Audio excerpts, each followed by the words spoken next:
Welcome back to another episode of Collector's Quest. I'm Tyler here with Johnny. Johnny, what's going on? Not much, man. How's it going, Tyler? I'm doing pretty good. I just got this isn't a transition. I just got back from my friend's house. I spent the afternoon there, and we were planning a trip to Disney World. So that was my day. Whoa. You were planning a trip to Disney World, and this isn't a transition? You wasted it. Never mind. Johnny, what have you been doing? Tyler, I have been working a lot. It's been great. You do that sometimes? Work? Great. Okay, so you just sound like me. I'm like, oh, I'm working. I don't have time to play video games anymore. No, hey, you know what? I played some video games today. I even got some video games this time.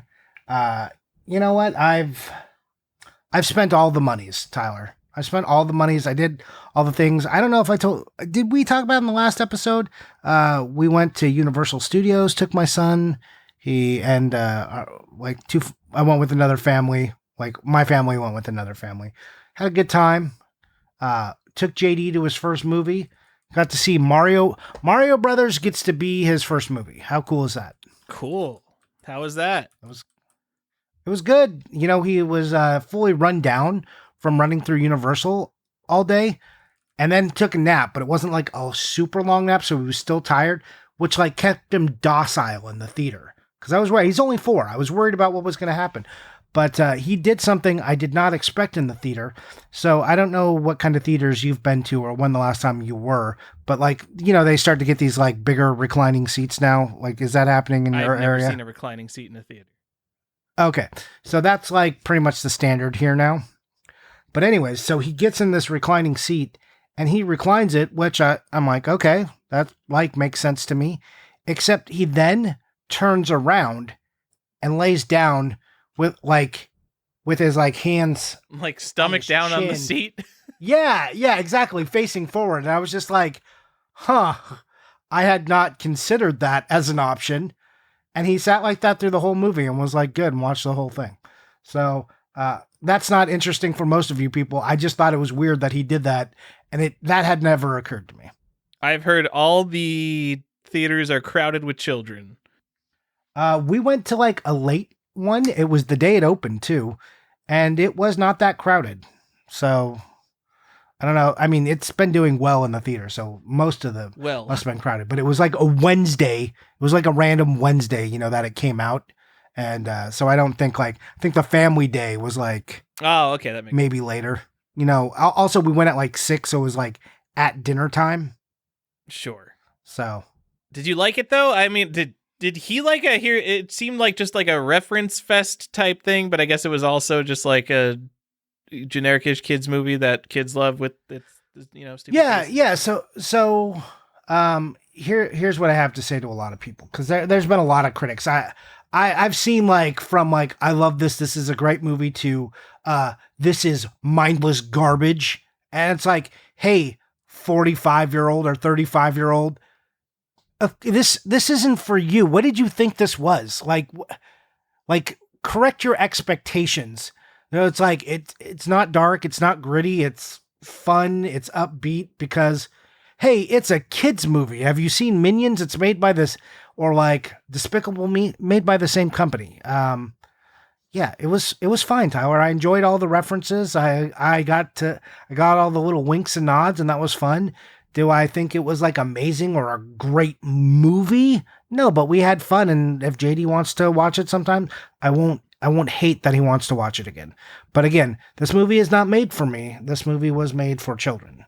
So if you haven't seen it and you're like, God, this movie isn't adult enough, don't expect that. Okay. They did the thing where you'll get some of the references, but mainly this is for kids. And people will say, well, Pixar gets it right every time. It's like, sure. Pixar gets it right every time. Have you seen the Cars movies? Look, I know you're just talking as someone else. Yeah. I mean, there's just like what they offer as evidence. It's just like The Good Dinosaur. It's fine.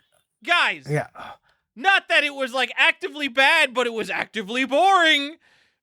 Yeah, because it wasn't for you, right? It wasn't like, that's not, again, like these things happen. Like I hate Finding Nemo. I don't like Cars. I find Cars to be like just there are some jokes that adults will get, but it's mainly for kids, and that's what this is, and it's fine because it's not for me. I have a lot of movies made for me, and I still got to appreciate this. I hope they make more. I hope they make a ton of them. One person in our Discord was like, Donkey Kong movies should be next, and I actively hope that that doesn't happen, Joe. What is Donkey Kong that big of a character in the Mario movie? He's substantial, yeah. All right. Remember how you were like, Nintendo doesn't care about Donkey Kong? Yes, I do remember saying exactly that. He's like got a pretty big part in the movie. All right. Well, you know what? Nintendo didn't make this movie, so doesn't count. Oh, okay. Yeah. Man, you look for any crack to slide through. That's anyways. Yeah, that's it. That's my report. We had a good time. We did not go to the Mario World in Universal. It was open, but it was super crowded, and all the kids we were with wanted to just go to Harry Potter Land, so that's what we did, and it was great because we got there early and walked through pretty quick, got through the park in like what we wanted to do of it in like 5 hours, and we all have passes, and we'll go back and see Mario stuff there later. But it looks cool. I mean, I saw it. Looks neat. There's your that sounds. It must be nice to live like somewhat close to that park and not have to make it like an entire week-long vacation to go there and make the most of it, huh? Yeah. Yes. I live 30 minutes away. Yeah, you bastard. All right. But I mean, it's like an hour and 20 minutes to Disneyland to 2 hours. And we fly out to Universal in Orlando because it's better. You're going to the better version. I mean, sure, I'm going to the better version, but the Mario Land specifically, like they're gonna get like exclusive merch, and they're gonna have like opening days for rides and stuff. Like, there's gonna be cool shit that happens in the Super Mario or like whatever it's called. I don't know what it's called, Super Nintendo Land, something like that. Like that's cool to live close to. Like Disney World, like I could go, once a decade, and I'll have my fill of Disney World. But I'm gonna admit it on the show, live on the air here, Johnny. I like Nintendo, so being close to where the Nintendo stuff is happening seems kind of neat. Yeah, I regret that I didn't go to preview day that I got invited for. I couldn't, like, it was just a bad time at work. But like, they're like, hey, pass holders, special day, come in. And then we went during spring break, and then it was like Mario Land was a nightmare, or Super Nintendo Land. But yeah, I mean, I live close, and that's again why I wasn't worried about it, because I'm like, okay, I'll go on like May 7th or something when no one is here and no one gives a shit. Like before the summer, but after spring break, get in that window.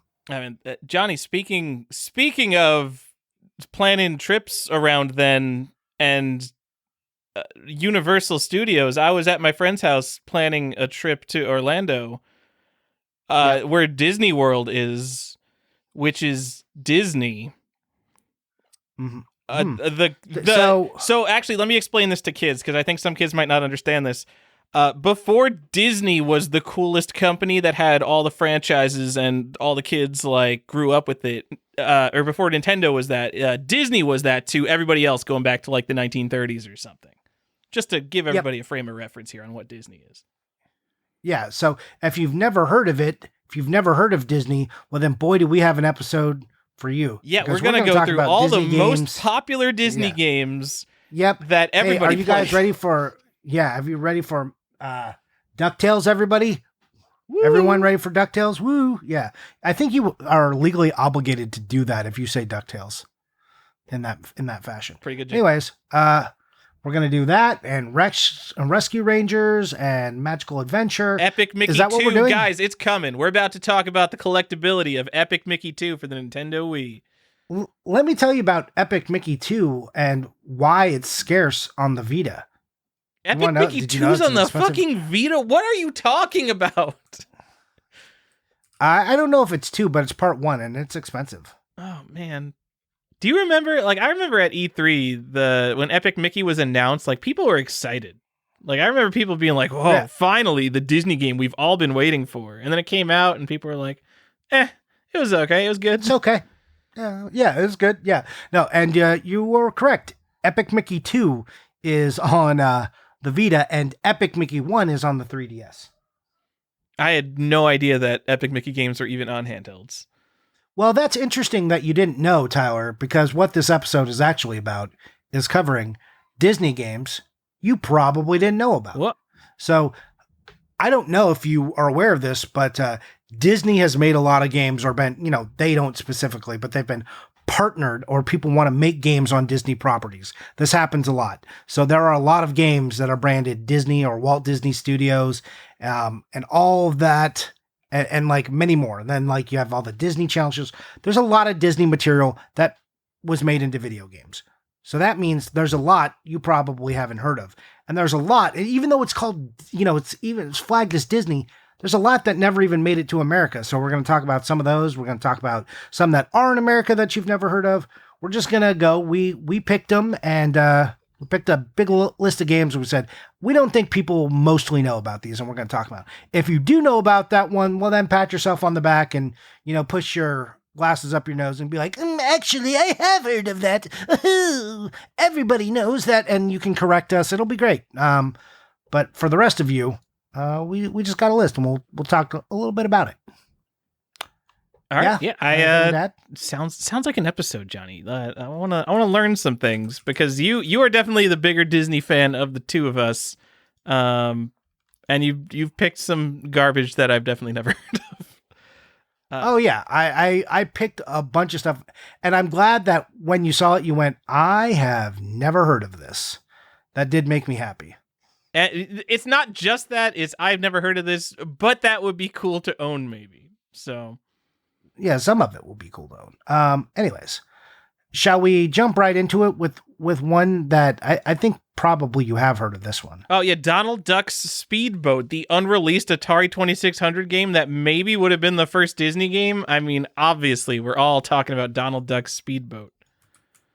So it might have been the first one. So if you look at Wikipedia, a great source of information, it says that the ROM was in 1979 and it was for an Atari 2600, and that seems incorrect. And when we looked into it, Tyler, I believe you went to the person who made the game's Wikipedia, and what did it say?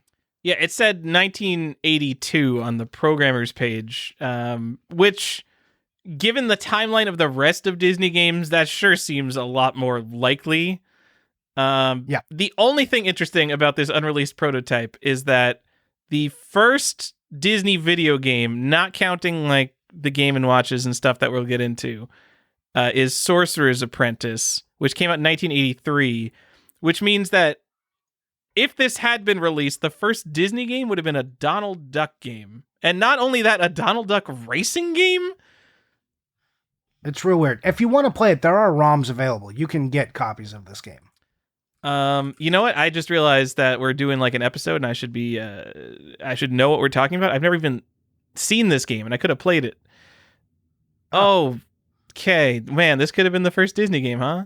It has a purple ocean. Very, it's like the cover of Eliminator Boat Duel. Yeah, very much gives Eliminator Boat Duel vibes. It's got like this blue and purple thing going on, and the water is specifically purple. It's very strange. It looks like trash, which is not surprising considering it's an unreleased video game. Yep. But it wasn't, thankfully. And if the date was correct, it still wouldn't be the first Disney game, and neither would Sorcerer's Apprentice. But Sorcerer's Apprentice, I think, is the first cartridge, like console-based Disney game. Yeah. I mean, unless you're gonna tell me something else, like, I mean, Game & Watches are not video games because they are not video. So I'm gonna call Sorcerer's Apprentice the first Disney video game. Okay. Sure. Yeah, 1983 I'll for the Atari 2600. It's basically a collection of two kind of mini games. One, there's like a bunch of shit like stars falling from the sky, and you're just running around the bottom shooting up at them. It's like Astro Smash. Okay, hold the phone, Johnny. I've spoken to a lot of people who play old games. If I say it's like Astro Smash is the Intellivision pack-in game, so kind of a lot of people who've played old games know what Astro Smash is. Can I just say it's like Astro Smash in 2023? Does anybody have any idea what I'm talking about? Or do I need to say like it's like Space Invaders, but it's not like Space Invaders? It's like Astro Smash. Okay, now explain what Astro Smash is and tell us what Astro Smash is like. you run along the bottom of the screen and shoot up. There's a bunch of like meteors and stars Oh, falling like down. Space Invaders? But no, because Space Invaders is like aliens, and they're very slow moving. And Astro Smash has like a lot more shit coming down. See, in Astro Like Smash, Centipede? the stuff just keeps coming at you. In Space Invaders, it comes at you in waves. What about Centipede? I mean, no, because I feel like Centipede evokes a very specific style of stuff coming at you in like the squiggly pattern down. Anyway, kids, if you everyone who doesn't know what Astro Smash is, you need a history lesson because it's the historic pack-in title for the very important Mattel television console. Go look up Astro Smash. It's kind of terrible. Tell me sure about the some Mickey people game. like I don't it. give a shit. I don't give a shit about this game. Tell me about the Mickey game we're talking about. Okay. Yeah, the Astro Smash clone. Yeah, so half of it's Astro Smash, the other half is so in the Astro Smash part, the plot I think is stuff is raining from the sky and flooding the cavern that Mickey is in. And then the other screen is there are buckets marching up to try to bail water out of the cavern, and you have to collect the dancing brooms to allow them to allow the buckets to march up the screen. It's like it's kind of a nothing game. Neither it's not a very interesting game gameplay wise. It's just you think of the concept. Someone watched Fantasia and they were like, "How do I make a video game out of this?" I know it's going to be a video game where Mickey's in a flooding cavern and we have to collect the brooms to allow the buckets to march up the screen to bail water out of the cavern. That's the first Disney game. It's just it's a insane concept for a video game. But it's not very good. It is not. But one has Mickey, so that's a plus. Two, the concept of the Sorcerer's Apprentice, like a fucking wizard, really cool, like one of Mickey's top forms and most iconic forms. So Yep, it's a shame they didn't give it a better box. It's got Mickey It's on the okay, box with the hat. That's what you want. It's got. I just like the blue and gold like grid thing going on it is like a little. Maybe I'm just used to it. Anyway, it's okay. I highly support Sorcerer's Apprentice because it's the first Disney game, because it has a cool theme, if not good gameplay. Interestingly, kind of hard to find complete in box in nice condition. So cartridge only, it's an Atari game. It's like $10. Boxes like don't come up all the time, especially in nice condition. It sells for like $100 now. And this game is not rare sealed. This was available by the case pack for a while, and then they all got sucked up, and now they're all in heritage auctions. So like sealed, this sells for like $1,000 now. But like kind of weirdly hard to get complete in box, so you might have to hunt for this one. And the only reason I'm talking about it so much, Johnny, is because out of all the games we're talking about, it's the only game I think anyone will be realistically interested in owning. I don't think so. I got some bangers coming up. All right. We got bangers. So that's 1983. Do you want to take us back in time to? Well, no, I want to challenge you because this came out in August in 1983. But how do we feel like are we saying it's the first console game and then the first computer game is maybe Mickey and the Great Outdoors, which came out in 1983? I don't really have a solid release date on this, but August is very late. Mickey and the Great Outdoors, if you don't know, is an Atari 8-bit game. It's an educational title. It comes in a one of these plasticky clamshells that are very much like the VHS clamshells that Disney used to use. Comes on a disc. It's an educational game. There's not a lot to go into it. It's not expensive. You can still find them relatively cheap. You can get it for like $25. If you haven't seen it, it's got a wacky cover on it. It's got Mickey in a space canoe is how I'm going to describe it. Yeah, he's on like by butterflies on one of these like frogs. green 80s grids going through space because like computer software, it's the future. So everything has to, it looks like if you replaced Mickey with Mega Man, you'd be like, yeah, that's a Mega Man box art. Yeah, absolutely. Change the butterflies to something else. Yeah. It could be Frogger too. Like, I don't know what's going on with these frogs on it. So anyways. I've never looked into this. This is like a stupid edutainment game that doesn't matter. Like, this is way less cool than Sorcerer's Apprentice. way And less cool. maybe I've looked into this wrong or incorrectly, because I have Mickey and the Great Outdoors, but when I looked it up, I'm like, this looks like it's probably the second Disney game, so fuck this. I still need Sorcerer's Apprentice. But if you want to go do research and tell me that Mickey and the Great Outdoors is actually the first Disney game, then I don't need to worry about Sorcerer's Apprentice, so that's perfect. They're both, well, and you could get a nice copy of this for $30. But it wouldn't be the first console game. I don't care about the first console game. What we're in the future. The most popular game console ever made is Android for your phone. We've lost all distinction. Okay. Anyways, wait. I think this there's is a good Atari home computer. What about the Atari XEGS? That's a console. That only takes cartridges, right? Never mind. All right. I thought I had a gotcha. Okay. Well, you didn't. And all I can say is this is also 1983. I know Sorcerer's Apprentice came out in August. I don't know when this one came out. I have to do. This is all right. Let's go. How do we not know what the first Disney game is? Like, maybe. I mean, I feel like in a general sense, or the people who like actually think about this, like, I think Sorcerer's Apprentice would be the game. But the fact that we can't quickly like just Google first Disney game and there's a very clear answer down to the month and we just like know this, it's fucking Disney. Beyond Nintendo, it's like the biggest company involved in video game. I mean, that's not true from a video game sense, but maybe true from like a licensee sense, especially when we're talking games from the 80s. I mean, it feels like we should know this, and Google gives like pretty bad results. Yeah. Also, if anyone wants to argue that like Star Wars is the biggest property of the 80s, Disney owns them now, so it still counts. Shut up. Oh yeah, that's the other thing we're not doing. I meant to put that caveat. Like, if Disney absorbed a bunch of stuff, which they did, we're not going back into that. Like, these are like, Disney will be printed on the material proper. And it will be from before 2000, okay? Or before like 2010. All right. Johnny, take me back further in the past, I think. Unless you have something to say about Sorcerer's Apprentice, which I doubt you do. I really don't. It's a shitty Atari game.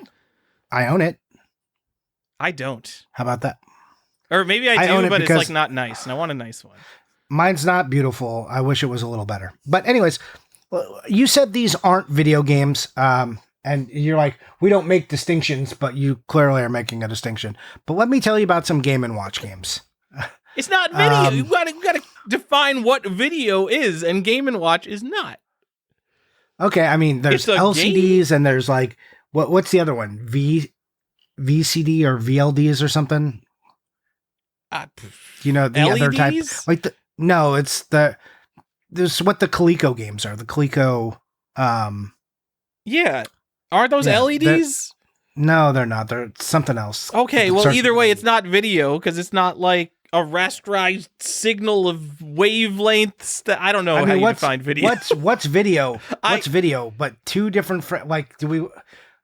This is so there's literally let's there's find like an hour-long YouTube video called like the first video game by the YouTube channel Ahoy, and they like the first third of the video is just defining what video game means, and it goes over like what can we technically consider video, and like because a bunch of like this old 50s mainframe shit doesn't count as video basically. So go watch that video, and it will go watch that video.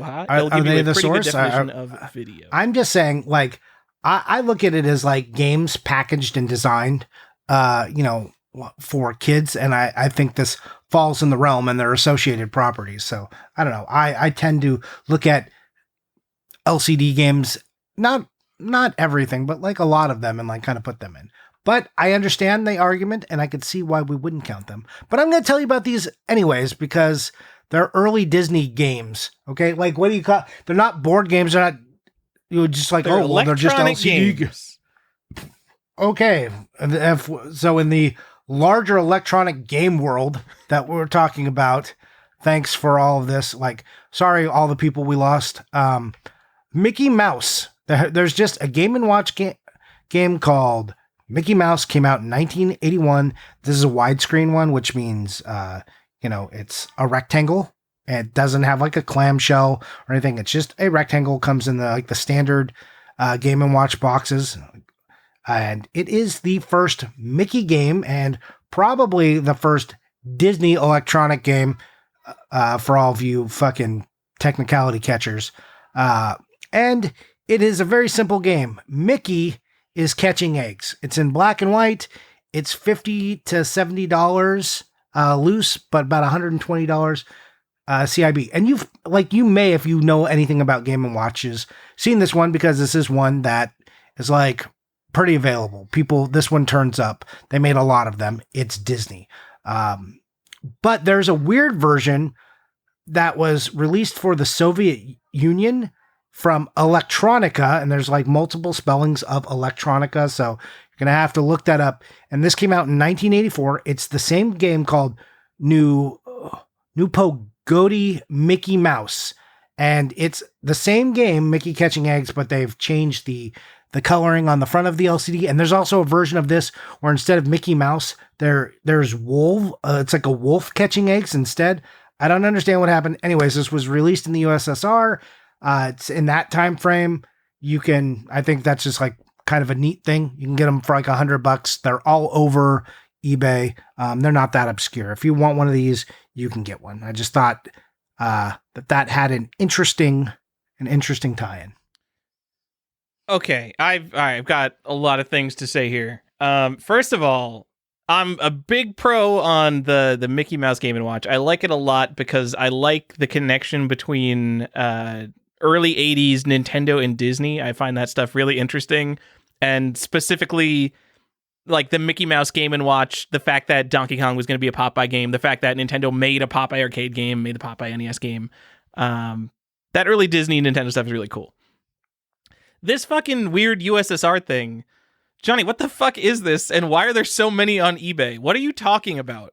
What do you mean? What am I only know what I found. I didn't do a great amount of research. I just thought this was a fun fact to attach to this thing. I mean, it's the exact same game. Like it's in a Game & Watch case. It's got the same kickstand. The buttons are a little bit different. It's obviously not a Nintendo product. No. So this company Electronica, they were releasing like the Game & Watches. I don't know if the Game & Watch branding was removed, but Electronica was releasing these games and many other Game & Watch games in the USSR at that time.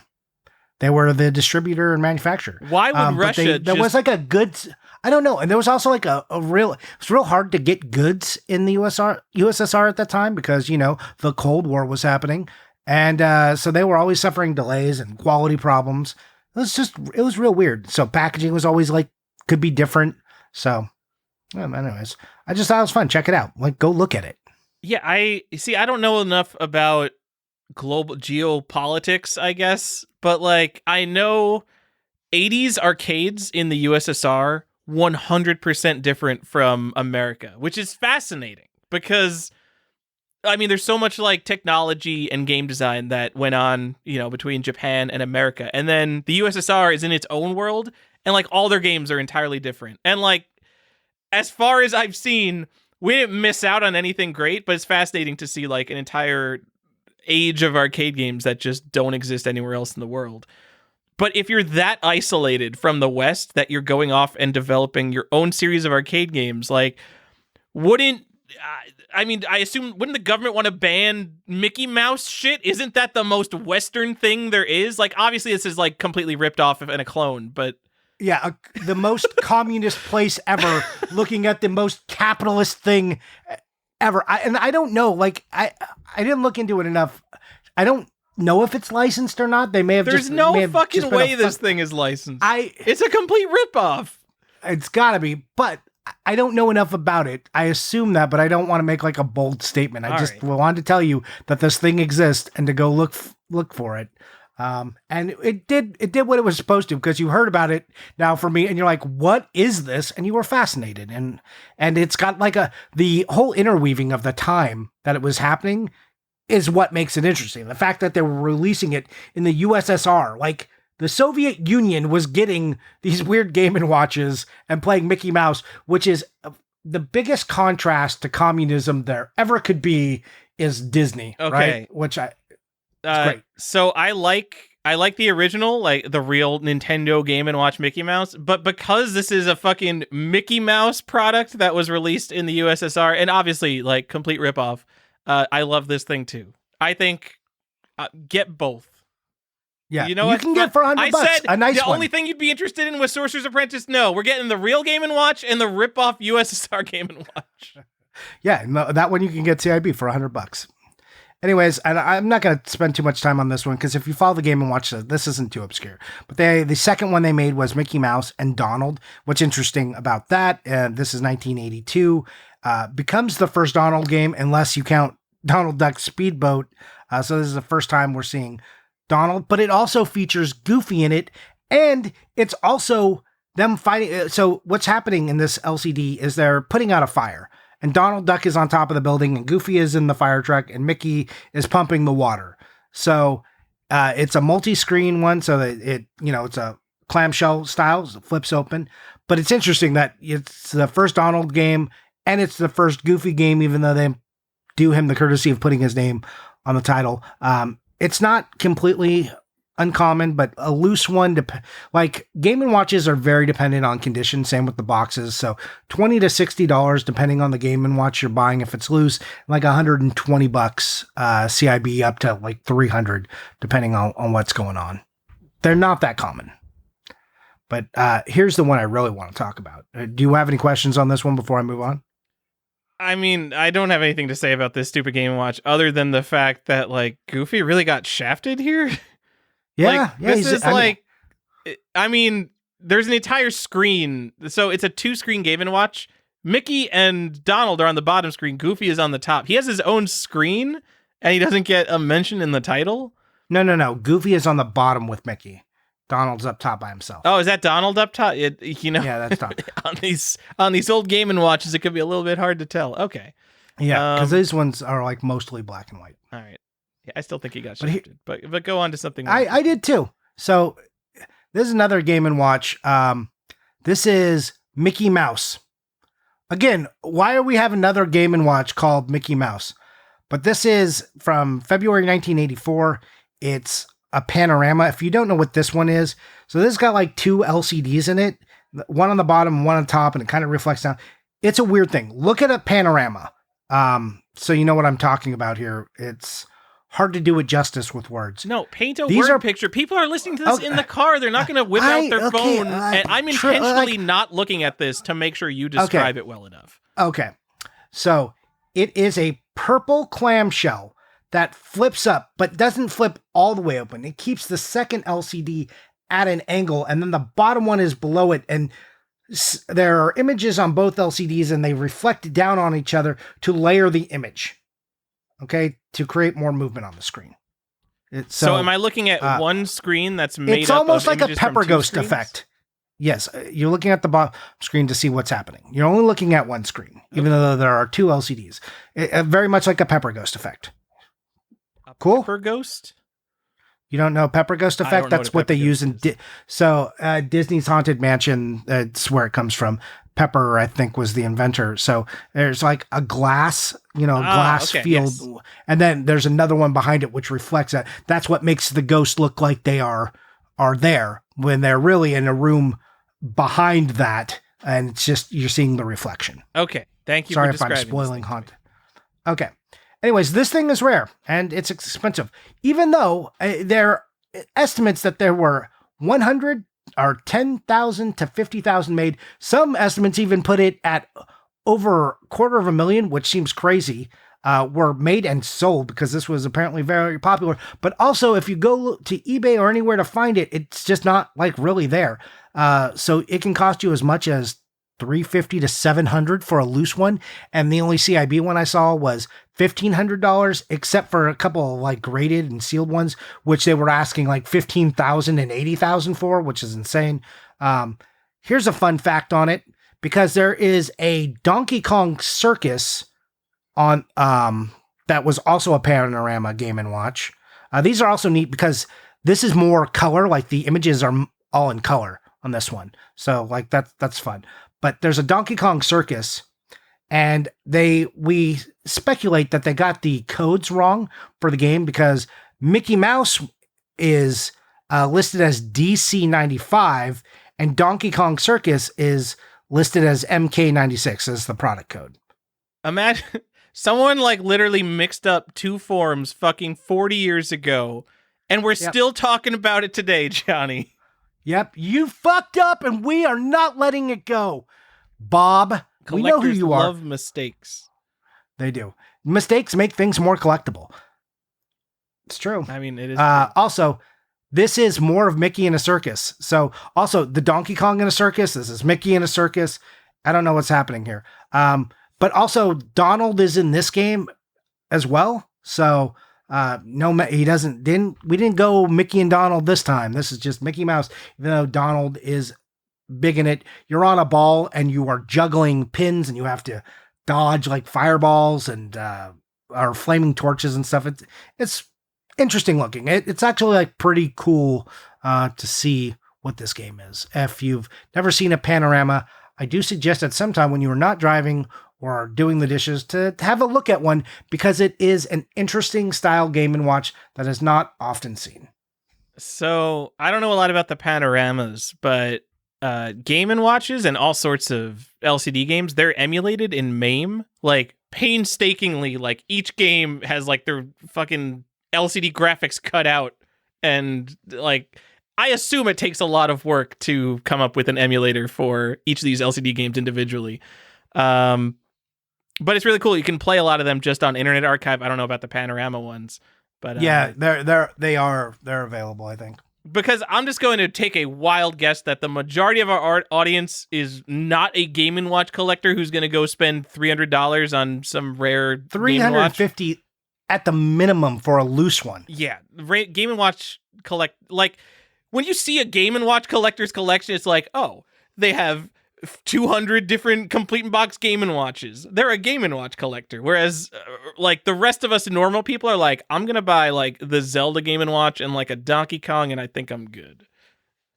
I really want the Zelda one. Never got it though. Also, one thing to put out, there are reproduction boxes for all the styles of Game & Watches now. I'm not suggesting you go buy repro boxes to put yours in. I'm just saying if you're buying complete in box ones, be careful. I don't think they've faked the styrofoam very well, so be very wary of super nice boxes, because all these boxes were pretty trash. That sucks. I didn't know that. That's the worst. All right. Tyler, why don't you tell me about something I love? That's the first animated Disney game from an animated feature film. All right. That almost was a sentence that people could make sense of. Johnny, it's... Okay. Here, I'll try again. I'm going to do it again. Hey, Tyler, please tell me about the first Disney game made that was based off of a full-length animated feature by Disney. Oh, okay. So we're going to talk about The Sorcerer's Apprentice, which is based on Fantasia from 1940? No. That's not considered. I mean, you're giving me a fact gave you that is blatantly false. Full-length animated feature. Full length being the key. Sorcerer's Apprentice is a short. Fantasia is full length, but this is not a game based on Fantasia. This is a game based off one of the shorts in Fantasia, which is different. Come on. Okay. I'm telling. Okay, that is, I'll give it that's a distinction, but it feels like a petty distinction. Hey, petty and technically correct is what we thrive on. Johnny, we're talking about The Black Cauldron from 1986, which is the first something. It's the first game that's entirely based on an animated Disney movie. Full-length animated feature. Okay, sure. That covers the whole story and not just a piece of it. And so that's not Disney? This is the first in general? Or is this first Disney? First Disney. Okay, I was going to say 1986. I feel like there'd be something before that, but... we should look into that. That would be interesting to find out. I mean, there was a Porky's game before 1986. I know. So there's got to be something else that was animated before then. Yeah. But this game is... I will give it that this game's interesting because it's basically a King's Quest for kids. So this came out a year after the original King's Quest. King's Quest being the first graphical adventure game, or what is King's Quest? The first graphical adventure game with animations, the first real fucking graphical adventure game. All right, small history lesson. There's Mystery House, which is the first graphical adventure game, but you're just typing in commands and like pictures appear on the screen that are drawn with like wireframe graphics. Whereas King's Quest, you control a little dude around the screen. You point and click. Is it the first point and click adventure, even though the way you interact with stuff in King's Quest is still typing it into a text parser? Johnny? I don't know, Tyler. I know. I've made a mess of this. I've got to clean this up so someone can understand it. But Black Cauldron is interesting because it's... what's the word? It's not... What's the opposite of anachronistic? It's like ahead of its time in what it does. Yes. Because in King's Quest, you walk around, you point and click around, and you still have to type in stuff into a text parser to actually interact with stuff. But they thought that kids playing a Disney game would be too dumb to do that because kids might be small and not good at typing yet. So when you're walking around in Black Cauldron, either there's a button, depending on the version, there's a button on the keyboard that binds to different things, like look at this, interact with this, use this, talk to this. Or when you click it, a little menu pops up and gives you the options of the 4 things you can do with that object. And like, this sounds really basic, just showing you the commands that you could do, like being able to walk up to a door and use it to open it. But that is like way ahead of its time. That's like Maniac Mansion shit. And it's great. It's a very simplified interface for a graphic adventure game. And they threw it out and kept making games shitty and complex and using text parsers for years after this. But besides that, the interesting thing about this game is that it was designed by Al Lowe. Al Lowe is the Sierra guy who you probably know as the creator of the Leisure Suit Larry series. I've never heard of that guy. I don't even know if you're being... I'm just kidding. I'm being shitty. Just move on. Okay. Ignore me, Tyler. Ignore me. Yeah, I didn't look up prices, but there's a bunch of different versions, but $80 to $200, Johnny. That seems a little pricey for a computer game. Yeah, depending on which version you want, and how complete it is. Do look for the one with the hint book. That's a little rare. That one will fetch more. I got mine not so long ago for like $65 or something, or $60, and I felt okay about that. Or maybe I got it for $50. Anyways, and I'd been looking for it. For a long time. It was sitting at like $50 to $100, and then in the last year and a half, not even like the super COVID bump, the initial one, like this one just spiked for some reason. I don't know what happened, but the price on this game kept pushing up. I cannot explain it, Johnny. I have no idea. Why? Look, Black Cauldron is interesting because it's the Purdain novels. So I think there are 3. Is there 5 Purdain books? I can't remember. There's either 3 or 5. It's been a long time. And the Black Cauldron attempts to take that story and like it was kind of made mostly after the first book, but they mushed some other stuff.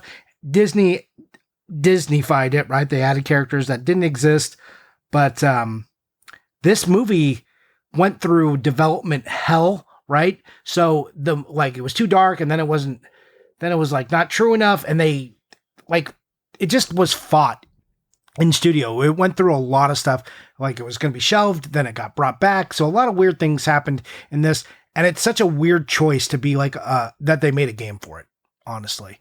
Because this movie barely came out and was widely considered a flop, and now it's got kind of a cult following. So it's weird that this game would, be expensive or anyone would even think about it at all. Yeah, I kind of want to know why this was the game they chose. This was the property they chose. I think it was just at the time. Because King's Quest was like this revolutionary, successful adventure game, and the thing that they use the King's Quest engine in this game. The thing they make right after this is like, man, we got to make a Black Cauldron video game. That's going to be a hit. So yeah, so I think Disney was just looking for partners because they saw computer games were taking off, and they were pushing their animated films. They were kind of committing after a little bit of a lull, trying to get things to take off. So I think Disney was just reaching out to various partners as their movies came out, rather than just going back and being like, we want to make games on animated features like Snow White, something everyone knows, which they did. There's a canceled prototype for an Atari version of that they didn't get to. But they went, we got to keep it current with the kids. That was the lane they picked. There's a canceled Snow White Atari game. Isn't there also a canceled Snow White NES game? I don't know. There's also a canceled Dumbo. Yeah, Happily Ever After for NES. That was a canceled prototype game because I remember like people made repros of that. But that's not Disney? What do you mean it's not Disney? Right? That wasn't Disney. I thought it was just a generic Snow White. Oh, are you serious? Think so. Yeah, because it's got like the girl on the front, like kneeling, right? If I'm remembering the right one. I mean, I don't know. I've probably seen like bootleg boxes that, oh my God, they were going to make a non-Disney Snow White game? Those motherfuckers. Yeah. Okay. Yeah. And I mean, yeah, I know. I almost bought that one a few times. It's is Snow White a story before Disney or is it just in the public domain? Yeah, no. It's a German fairy tale, of course. God. All right. Anyways, there's multiple Snow White animated films that aren't Disney. Anyways, so yeah, there was a Snow White and the Seven Dwarfs canceled prototype and a Dumbo's Flying Circus prototype. Those were both going to be for the 2600. All right. Well, let's do we got to start collecting Disney prototypes, Johnny. They're probably pretty affordable, and I think a lot of people would be interested in collecting them. Yeah, I think that's probably true. Hey, here's a fun thing. So right after the Black Cauldron, again, like pointing to what they were doing with animated films, the next one they made was off The Great Mouse Detective. It's like Basil's Adventure or something. In 1986. I mean, that as an adventure game. Yeah, because that's a good adventure game concept. Look, you're gonna like this. So I mean, we should have talked about this just for this reason. I didn't look up, but I'm gonna tell you, it's by Gremlin Graphics, Tyler. Basil the Great Mouse Detective. Hey, are we gonna let's transition? If I can't think of the word transition, then that's gonna segue. This is a bad segue because I can't think of the word for transition or segue into another Gremlin Graphics game, Johnny, that is actually on our list of games we wanted to talk about. And yeah, why don't you tell me about it? Is this the CQ pick of the episode? I think it might be because it's cool, but it's also hard to get the right version and kind of expensive. So go ahead. All right. In fact, we'll just make it Sorcerer's Apprentice. That's too generic. Mickey Mouse, the computer game from 1988. I have never heard of this game. Was this even released in America? Because it's for all the British computers. I don't think it was. Okay. But this game is so cool. So it's for like Atari ST, Amiga, Spectrum, Amstrad CPC. So yeah, it probably never came out in America. But Commodore 64 though. Sure. Maybe it came out in America. I don't know. It's basically a Halloween game. So you have that in your notes. I don't even know the plot of the game, but there's overhead sections that, I mean, I'm going to say they look like Zelda, but this is not a Zelda game. It's just like a maze game with I think it looks screens. more like Gauntlet. Sure, yes. It looks like a little like Gauntlet. There are sections where you're climbing a tower. Mickey pulls out a fucking gun and starts shooting like ghosts and dragons. And when you shoot the ghost, it's like a water gun. I say it's a gun, but it's still crazy to see Mickey Mouse pull out a gun and he shoot the ghost turns into a cross that says RIP, and then the cross falls over. I'm like, am I playing a Disney game right now? What the fuck is happening? Also, how do you kill a ghost? They're already dead. Maybe you're releasing them. Maybe yeah. I know, but they got a cross RIP. Like, oh, Mickey's doing them a favor. Yeah. What a hero. Yeah. But then there's another screen in this game where fucking Dracula, it's got like 3 or 4 platforms, just like it looks exactly like Donkey Kong, platforms and ladders, and Dracula is at the top shooting skulls at you. Instead of barrels, he shoots skulls. And like this game doesn't like look like the most amazing game in the world, but the fact that it's just like a very horror influenced Disney game is pretty fucking cool. In the top-down one, it's a completely top-down. The one that looks like Gauntlet, there are devils running at you that you're avoiding. and then you travel down the stairs like in Gauntlet. So the game is weird because it's got like this top-down version, it's got a side-scrolling version, then it's got the weird like Donkey Kong levels. This game is wild.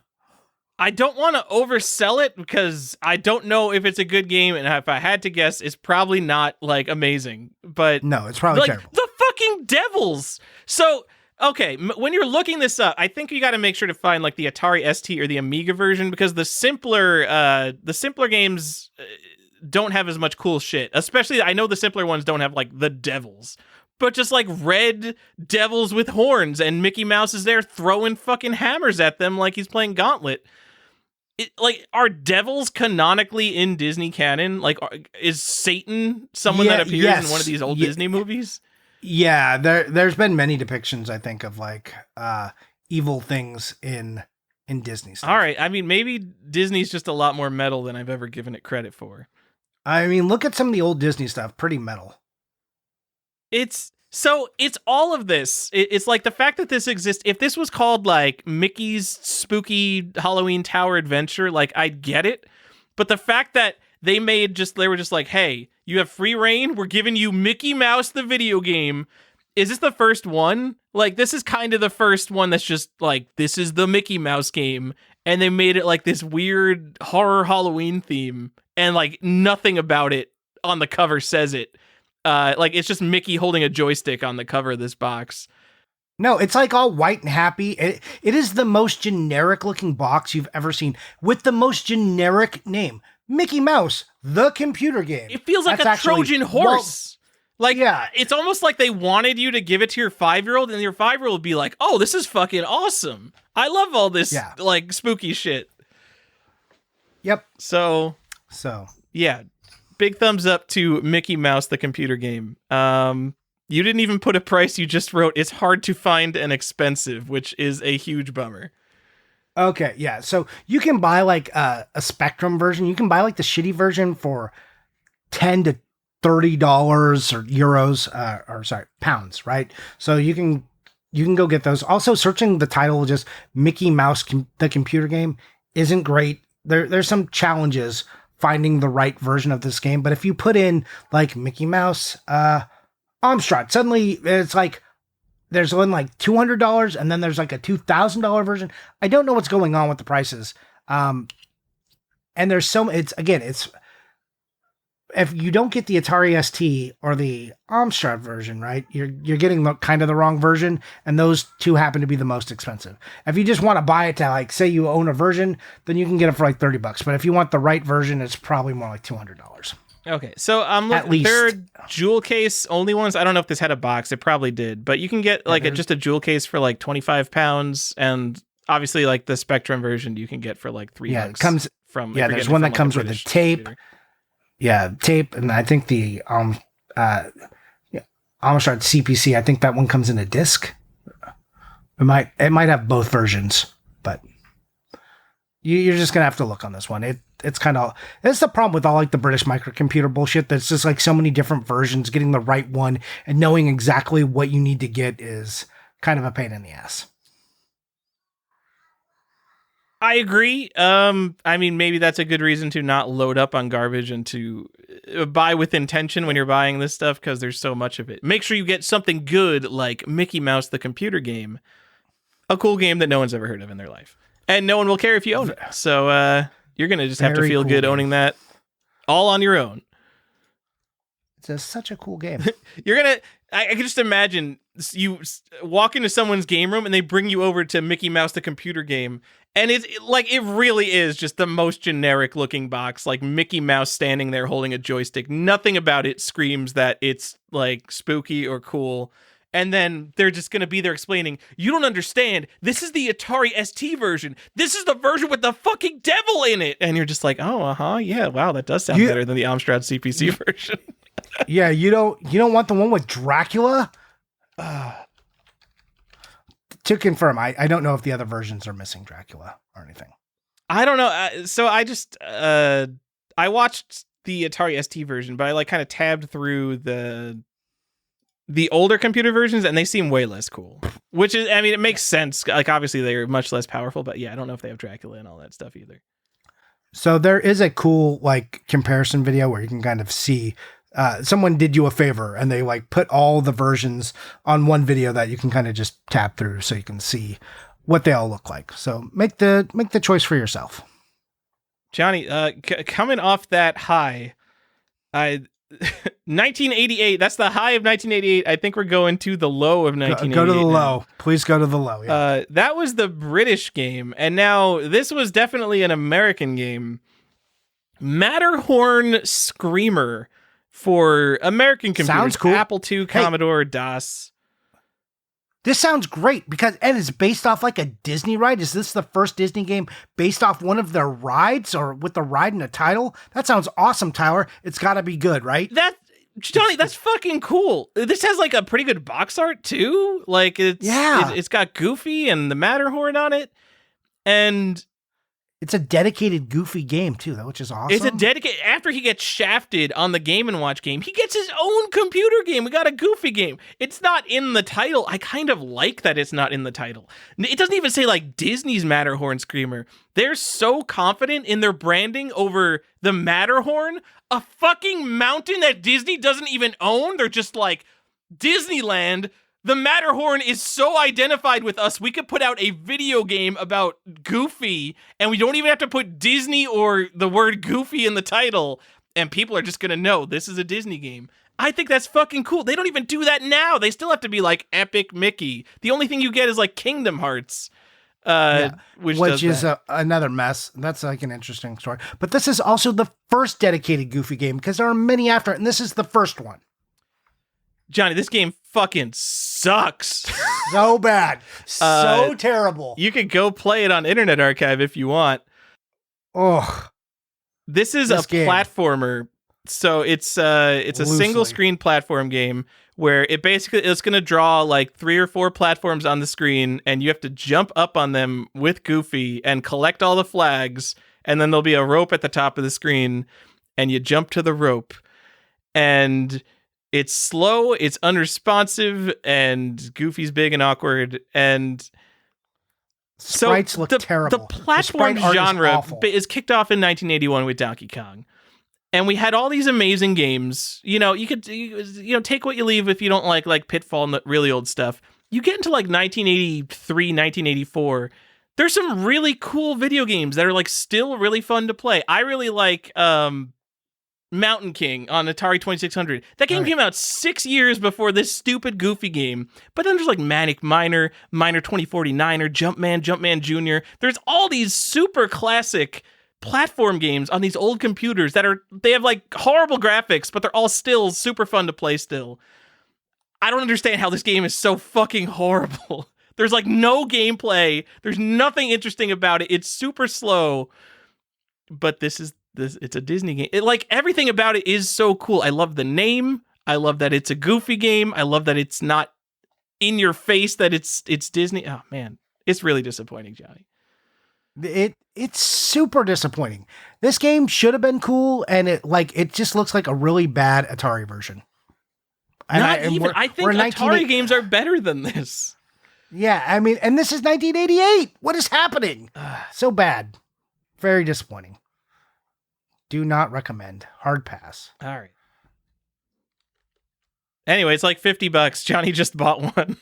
The thing is, this game is not super common, especially if you're searching for a specific version. But then, like you go back, there's none on eBay, basically. There's maybe one shitty one on eBay right now. And then you go back in eBay solds, and the ones that sell, it's like $15 because no one is looking for this game. So I guess you could have a cool, rare-ish Disney game if you buy this. But that's about it. Yeah.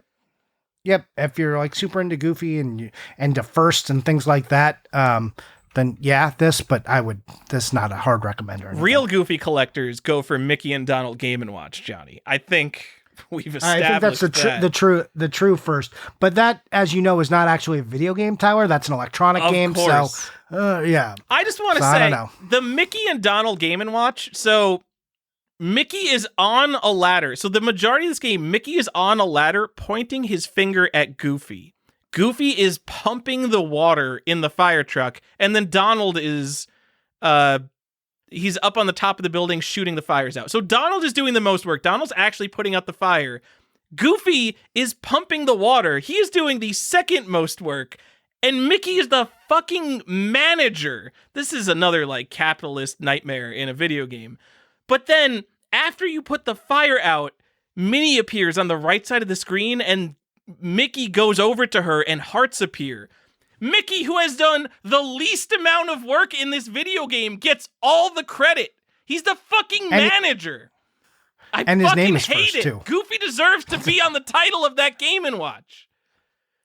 I see we have a Goofy stand here on Collector's Quest. Oh, in my Disney Experience app, my avatar is Goofy, Johnny. Oh, whoa. We have touched a nerve. We got some fandom going on. Are you going to buy the Goofy hat while you're there? No, I don't have room for... I have so much garbage for in my bullshit. Hat, I don't need to bring home any garbage from Disney. That's like a thing that people do. They buy like a silly hat while they're there. Like, I'm not part of the silly hat crew.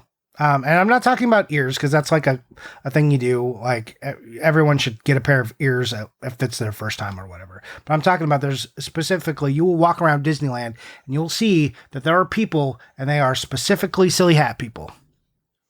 I have no room for souvenirs in my entire life. Like I'm going to get crushed pennies because crushed pennies are great. They're very I knew you were going to, I was like, I mean, it's an I was going to be like, Tyler is getting crushed pennies. I know it in my heart.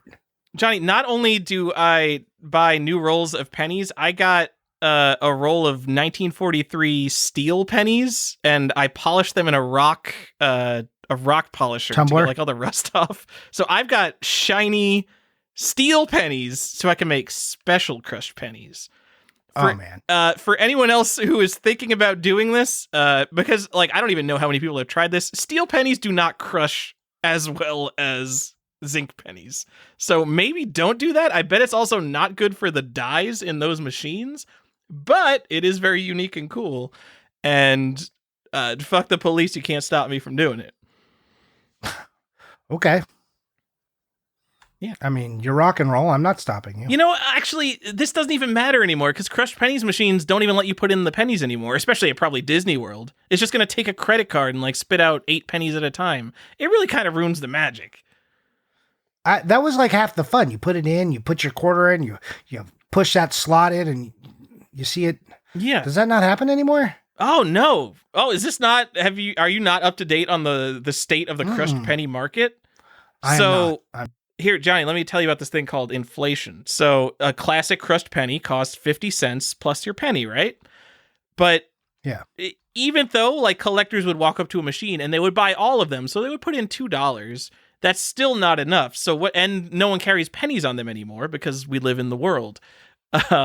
So what they do now is it's an entirely automated electronic machine. You just swipe your credit card, and they're going to charge you like $8 or $10, and you're going to get all the pennies, but you're not actually doing any of the work. It's just an automated machine that's going to spit you out 8 pennies. It's a little bit less magical. That's very strange. Yeah, not a fan. I'm not a fan of that either.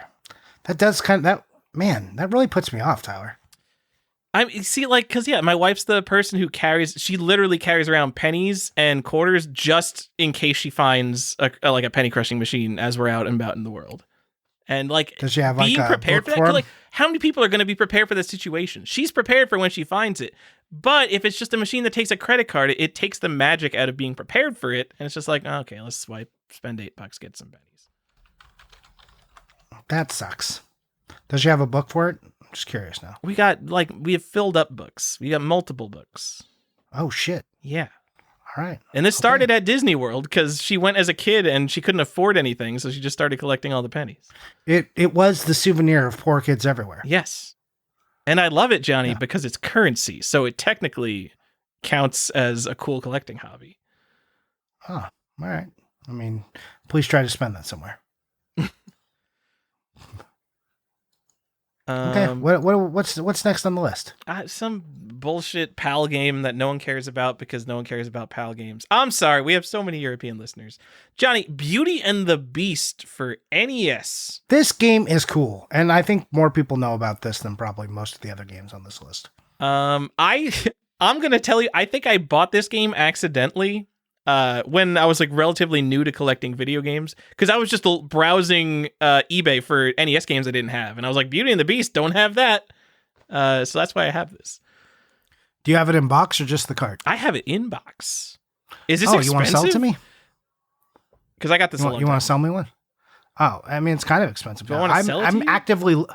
I'm actively looking for this. Are you serious? Yeah, I want this game. It's kind of hard to find now, mainly because it's a PAL release that I don't think was released in UK territory. I mean, I think it made it over there, or it was released in low quantities. Mainly you see German ones. There's not a lot of great information on this, but like every copy I've seen has been German. Also, Beauty and the Beast is weird that it came out in 1994, Tyler, for the Nintendo. Right? It was slated to be released in America and then was canceled. Did you know that? I mean, I didn't know that, but it's not the only Disney game that this happened to. Nope. And I didn't put that one on here.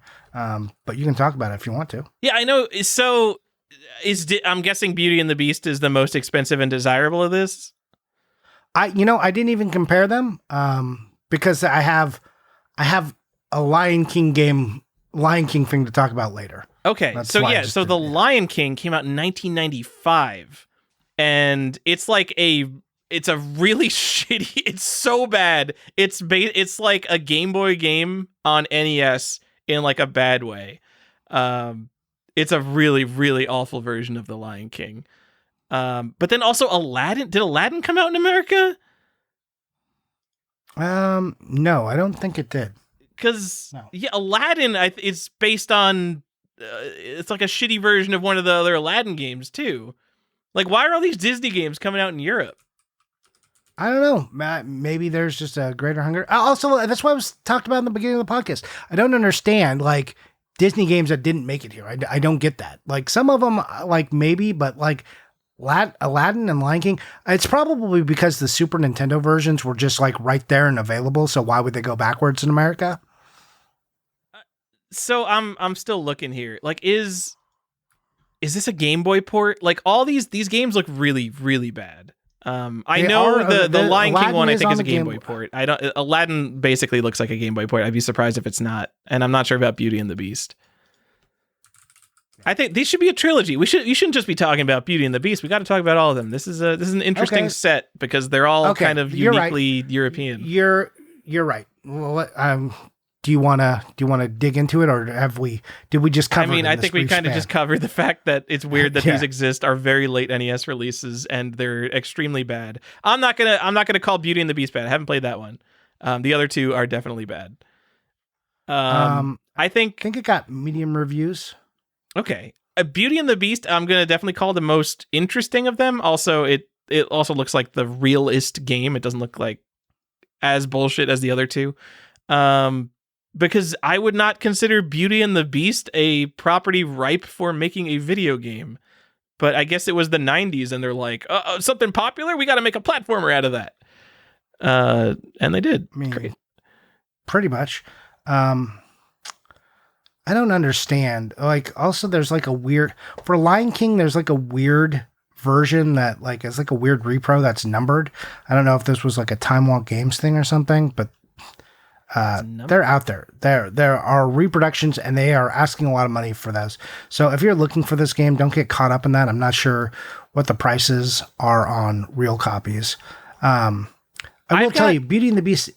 Go ahead. No, I've got the NES Maker kit where you could like burn NES cartridges. Like I could go buy more cartridges from like Infinite NES Lives and burn them. So if anyone wants like a limited edition of 3 of any game, just want me to make an illegal reproduction and have it be super limited, like I'll sell you that for $1,000. So if you guys are out there buying collectible illegal games, just hit me up. I'll make a more limited version for you. Only if you are in the $6 tier of our Patreon. Sorry. Okay. So, it's exclusive to those members. Will Tyler offer to take their $1,000 for his very minimal effort? It's really $1,006. And you know what, Tyler, I think it would be, pretty small of you if you didn't include a box you bought from Etsy. Johnny, People are like, oh, Time Walk Games, they make really high quality reproductions. Really? Did they make the fucking art that they printed and put on the box? They fucking stole the art and printed it out. What the fuck are you talking about? It's high quality. Of course it's high quality, because they didn't make it. Also, the boxes are too thick and they're terrible. The boxes are so thick, Tyler. They're so thick. Look, I was younger then, and I was into the allure of some of the Time Walk stuff, and I was like, oh, these are kind of neat, and I just liked the idea of games that didn't come here, and I was like, that's cool that I could play this on a regular one, and now I just have a couple of, like, Time Walk games. I'm like, okay, I guess. That's fine. I own them. No big deal. I've got some of that stuff. I don't think I have Time Walk stuff. I've got, like, some good deal games when I thought it was a good idea to collect that shit. Don't do it. If you can make a game and it's just as legit in your basement, go make it in your basement. Also, I can't say that. I get people mad at me when I say stuff like that. I don't know why, but I don't like expensive bootleg. Like bootlegs, whatever, but expensive bootlegs, that just drives me nuts. Yeah, like if you're paying like $40 or $50 for a bootleg and it's got a box and like a manual or something, okay, that's fine. Like, have at it, enjoy. But when you start being like, here's $300 for a limited edition, it's like, hey, you know what? Maybe fuck off. That's my stance. Anyways, Tyler, I think we covered the trilogy. You want to just tell them a real quick recap that since we tangented so hard, what are the 3 games? You got to get Beauty and the Beast, Lion King, and Aladdin, all PAL exclusives for the NES. And you only are we missing any? No, I think that's it. Okay. 4 of those. All right, I'm just making sure because I just came up with the other 2 off the cuff. How much does Beauty and the Beast cost, though, Johnny? It's like, depending where you get it, it's like $100 if you could buy it CIB to like 70. I've seen it. It's just like if you find it from Germany, it's like where I see it. So okay, you made me think like I had some like amazing rare game, and now you're telling me like, like $70. And I bought it probably in the 2000s, so. Mine's not in good condition because I didn't give a shit about condition back then. I mean, I'll reconfirm that price for you real quick. Let me go to German eBay, and I'll tell you what's going on. And like, if you're looking for it, really, German eBay is the best place to look for it. If you go to like UK eBay, it's not going to show up. All right, a nice one sold for $250. Buy it now, though. Oh, see, okay, so. All right. There you go. Could be up to $250, Tyler. Neat. Like I said, you want to get some money out of me? I'm here for you. I will never sell anything. All right. Well, you want to give it to me, and then I'll find a way to put money in your pocket? All right. Isn't that what selling is? What are you talking about? No, because don't sell it to me. Give it to me, and then I'll put money in your pocket. Yeah, I mean, but I won't tell you that I did it. You'll just be like, "Where's this money come from?" And I'll be like, "I don't know." Johnny, what the fuck is... I'm sorry for swearing needlessly here. Tokyo Disneyland Fantasy Tour.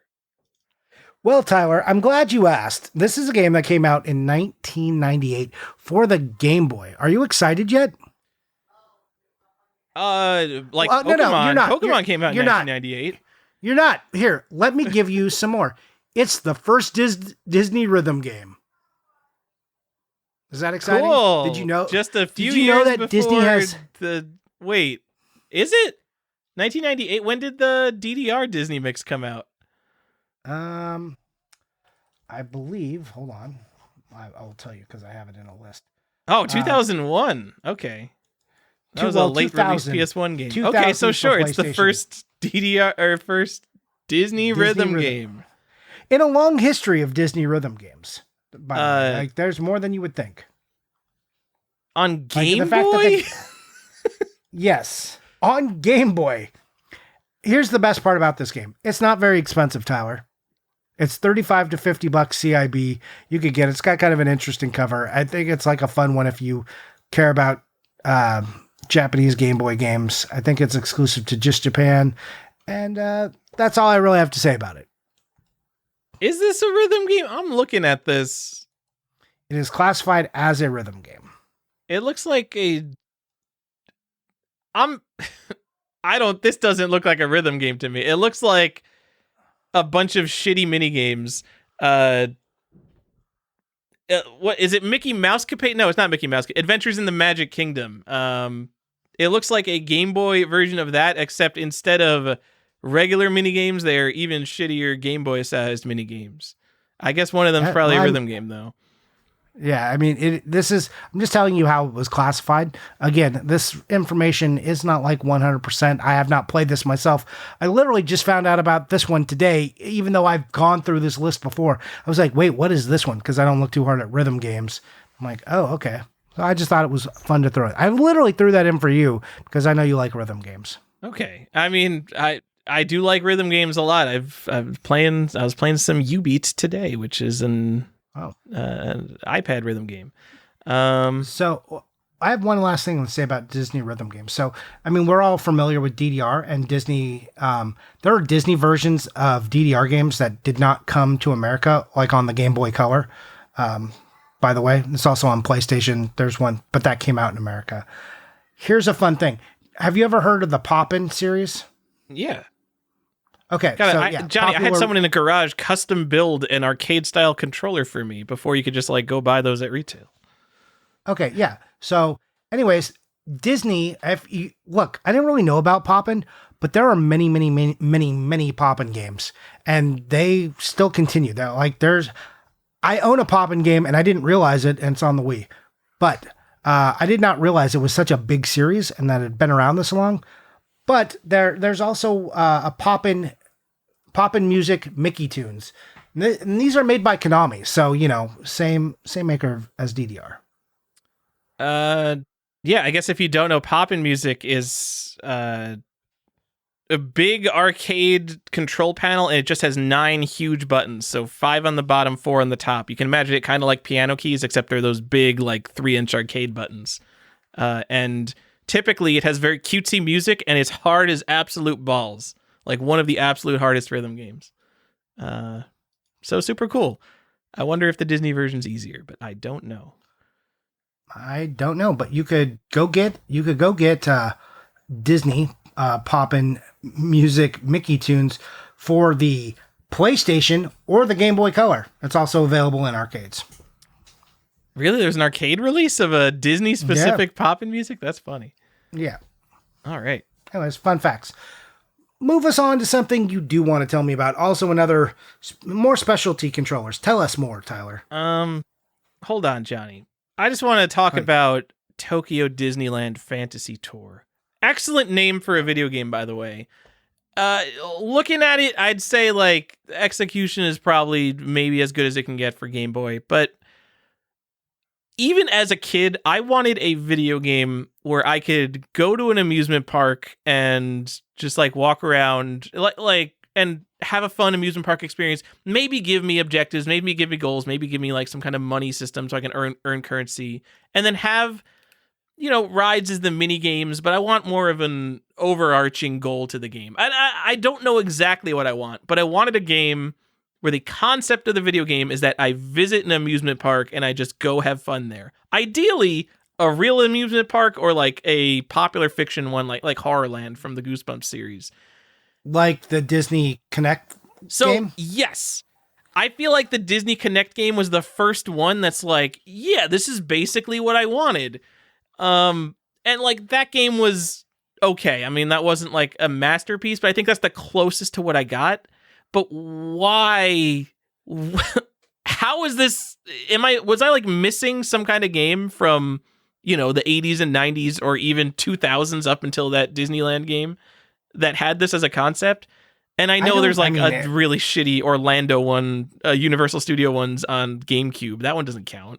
I mean, and Mickey's Magical Adventure or Disney's Magical Kingdom, or like Adventures in the Magic Kingdom, like that's not it. That's just like a minigame compilation. If there was like a top-down, like a RPG style, and I'm walking around fucking Disney World, like that would be a cool game. I don't even care what the rest of the game is. Like, give me a 2D walking around Disney World game, make some kind of RPG. I'm in. Okay, well, I mean, I think Kingdom Hearts is the RPG version of that.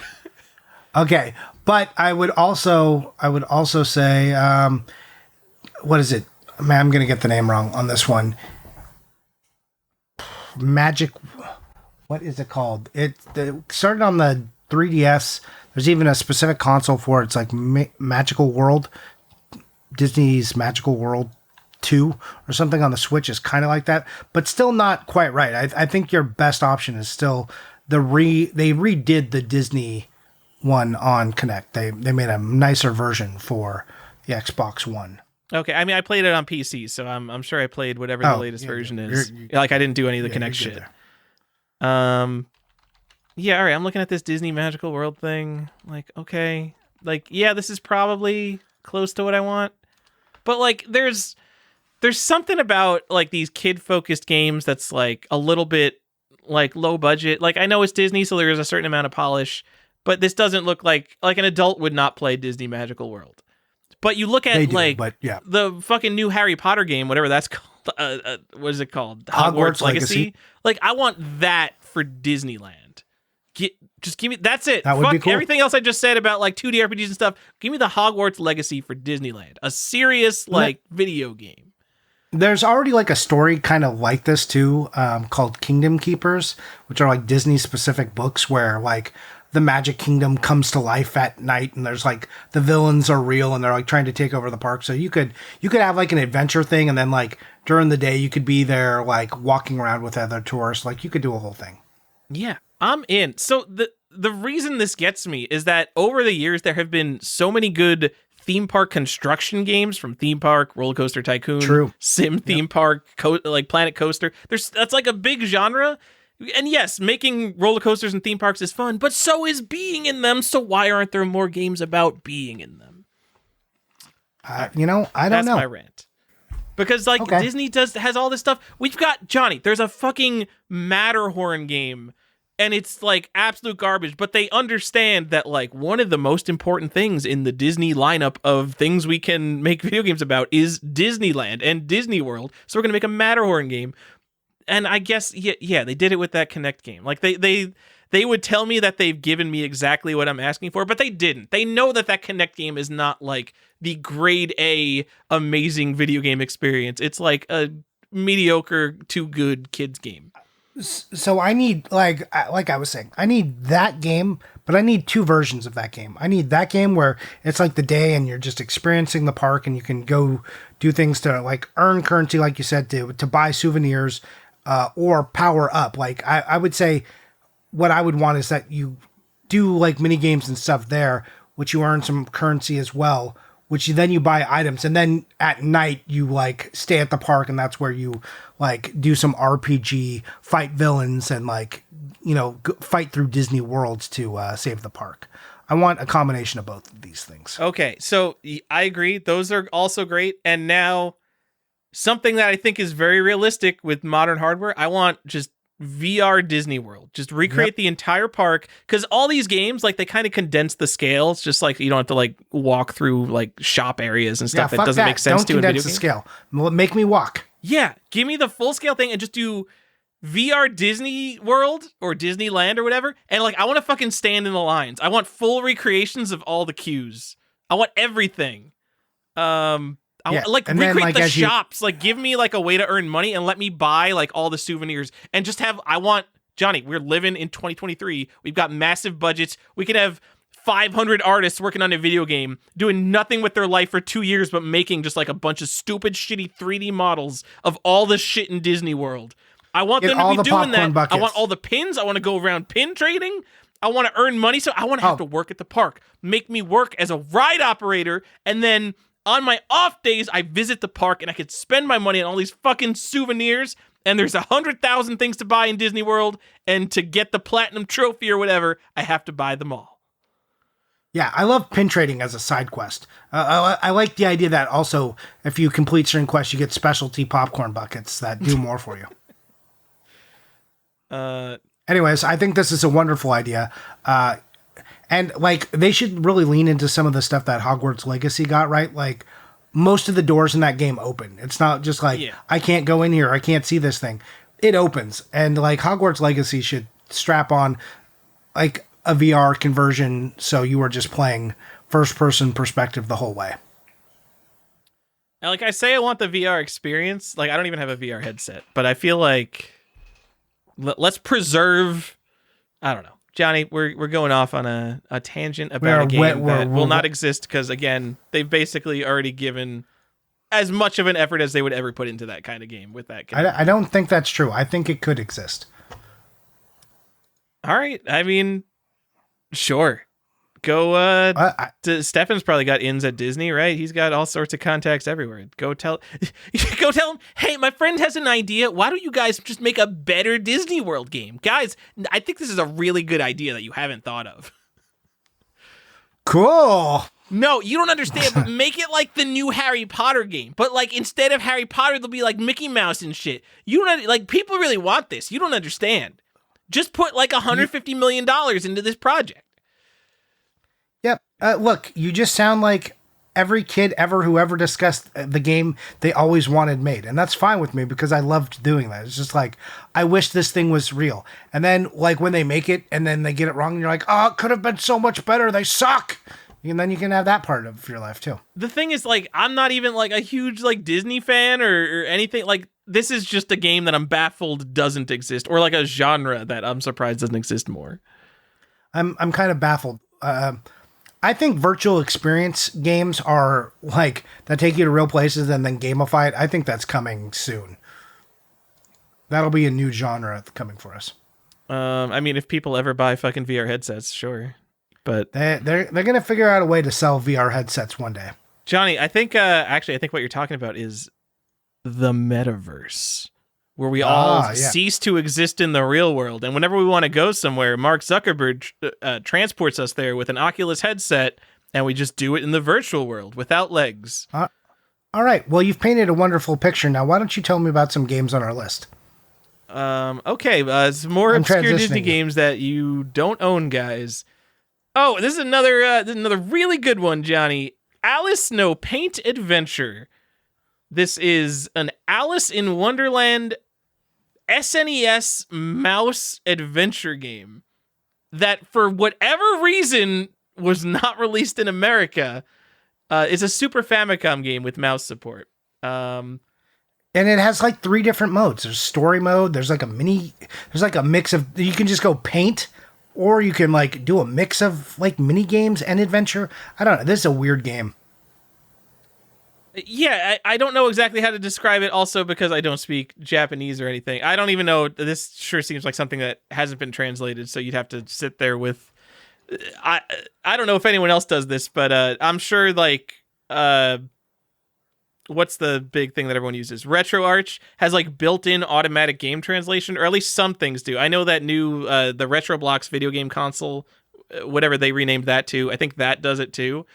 I don't use those. I sit there with an iPad in front of Japanese games and I use Google Translate, and like these are like 8-bit and 16-bit video games, so like the characters look like garbage and like half the time it can't recognize what it is, but sometimes it'll let me translate what I'm playing.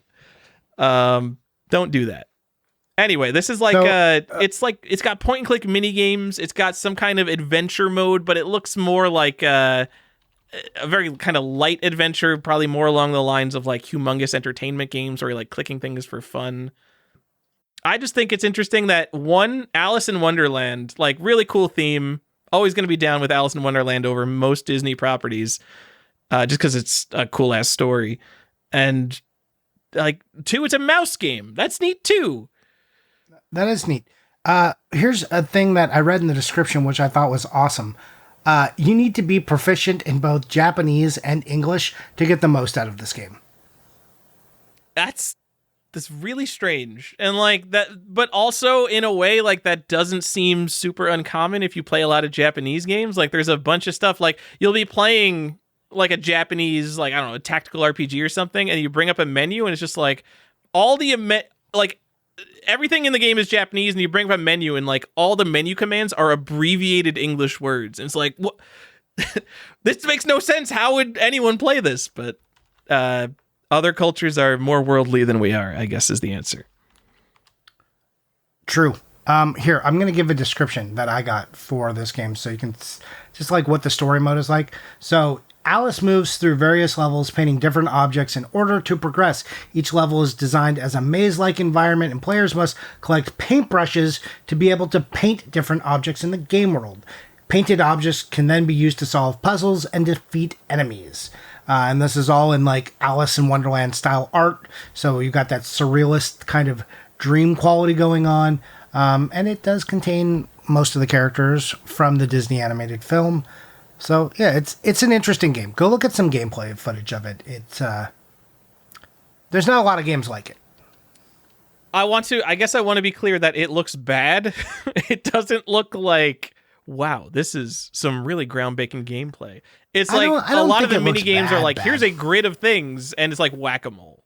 It's like, and I thought you meant the sprite work. The graphics are great, but like the gameplay is like there's multiple mini games, but like you look at like 3 mini games, it's like, oh wow, all these are just whack-a-mole. You guys really are putting that mouse to work. I can already play whack-a-mole in Mario Paint with the flies, and you know what? Everyone who has a mouse has Mario Paint. True.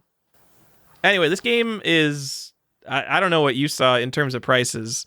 There's like one nice one on Yahoo right now, but it's like $85. Like that's no bids, but it doesn't seem like the most common game completing box. No, it's not. And I've seen it for as low as 40. Like a lot of times that doesn't include the manual. Then like I've seen some complete ones for like 70. I've seen nice ones go for 100. So that's the realm. Don't buy just a cart only because you're going to spend $20. And if you're going to do that, if you're going to buy cart only, you might as well spend the $10 extra and just get one in the box.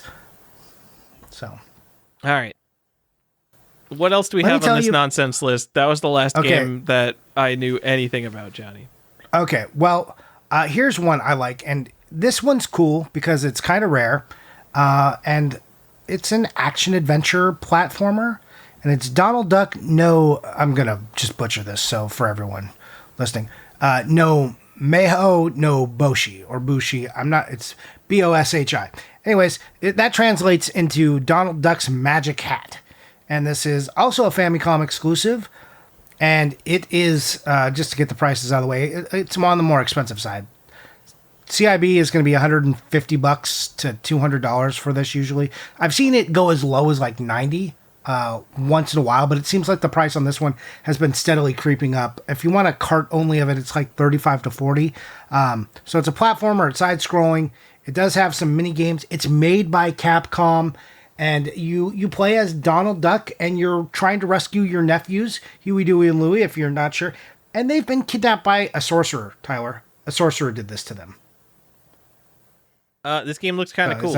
Also, I mean, it's Capcom, so cool. I know this game is cool, but yeah, like what, Johnny? What the fuck is going on? What is with Donald Duck in America?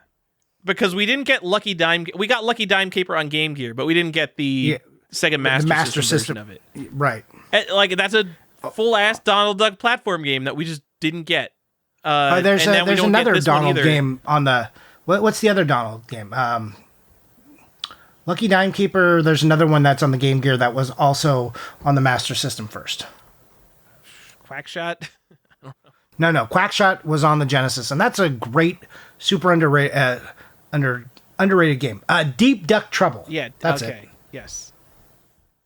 So both of those, for some reason, we only got the Game Gear versions instead of the Master System versions, and yeah, I don't know. But Donald Duck has a surprising amount of games still, like having Quackshot and like Maui Mallard and stuff. Like I don't understand. Also, we have Going Quackers and stuff on like every system ever.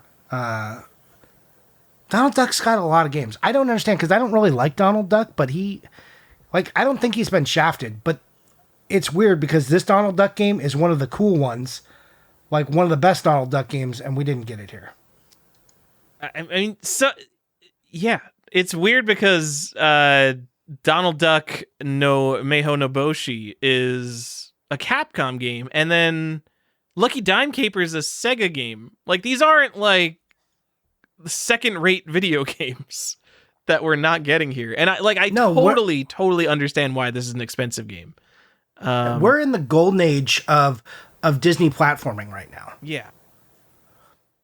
So, yeah, I don't know. Also, it's called Magic Hats because while he's going through these levels, he's acquiring hats, which give him magic powers to solve puzzles and defeat bosses and stuff. So, it's cool. This is one where you should look at the gameplay footage. There are like translations if you're just looking for ROMs and stuff. I think it plays mostly in English though, so you can check this out. It's a cool game.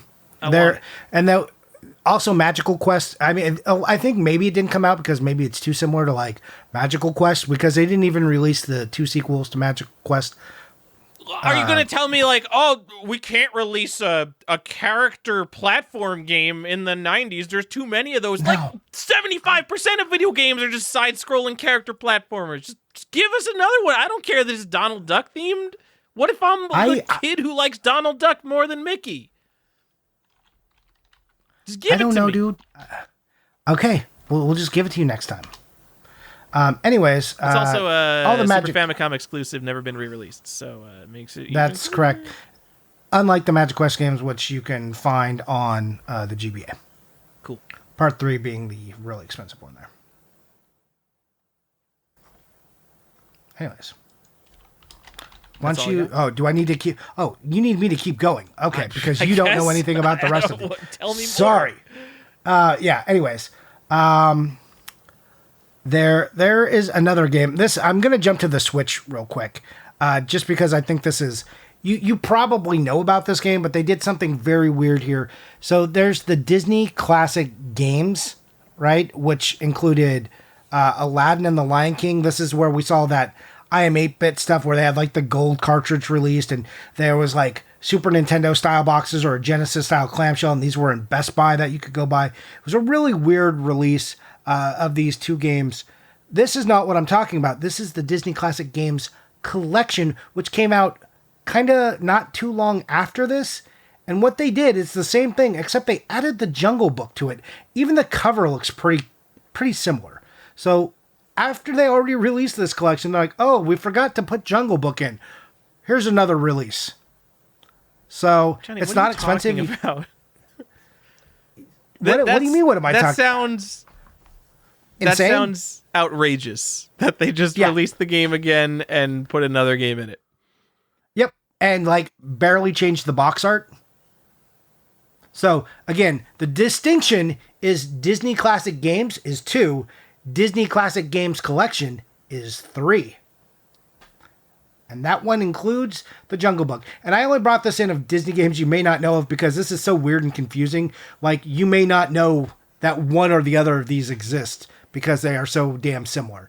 So there are two Disney Classic Games, either collection or just Disney Classic Games. So look out for those. And then, again, if you go into the I Am 8-Bit releases and the weird releases that Best Buy did, it's a weird release that you could spend money on or not. Johnny, for the Switch game, does it count? The one with the Jungle Book? Oh, yeah, absolutely. Different game, different name. Absolutely not. Wait, different name? Yeah. Disney Classic Games versus Disney Classic Games Collection. There's another word in there, Tyler. Okay, all right. Oh, man, I hate this so much. Okay, I'm going to say it probably counts. I threw this in there just for you because I knew how much you would hate this. Hold on. All right, I'm bringing up the 2 box arts. I know box art's not the end all be all.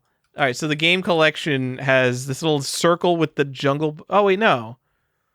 It has a whole third of the box dedicated to the Jungle Book. Oh, okay, yeah. Oh, this is stupid. I hate this. So yeah, the original only has the Aladdin and Lion King, and then they didn't barely change the box. They kind of put Jungle Book on the box, they kept they did, but like they kept the format the same. Like they could have done anything else to change this box, and they did not. Wow, this is really stupid. I hate this. Right? It's confusing. It's a confusing looking game. Yeah. What do you want? All right. Cool. Oh man, that's not like because in any other timeline, I would just say like, okay, they added Jungle Book as like a bonus to the Disney Games collection, but it's a separate thing. I realize it doesn't matter. Release. I'm sure this is just like something you go to Walmart and pick up for $25, but yep, weird. All right. Yep, good. $20. You buy it on Amazon right now for $20, delivered to you in 2 days. Okay, so enough about that. Who cares? And I'm only going to bring this one up briefly because we've talked about it on the show before. We featured it even. But Mickey's Wild Adventure for the PS1, which was a PAL release only. I'm sorry. That may not be true. It may have also been in Japan, but it did not come to America, and that's the point. This is Mickey Mania, The Timeless Adventures of Mickey Mouse. But for some reason on the PS1, that's got the insane cover where like Mickey is like what's it called? Where he's like he's fucking angry in hell. He's like in hell. It's the fucking coolest. Yeah, we talked about this because you bought it at like PRGE or something, right? I bought it during that time frame because I found it. I was like, this thing is metal. Let's get it. Yeah. Yeah, it's awesome. There's even a Platinum Hits version of this one there. Doesn't matter. Just go like find it. There's one with a bonus disc too. Get one of them. The cover is so cool. It's like, what is happening?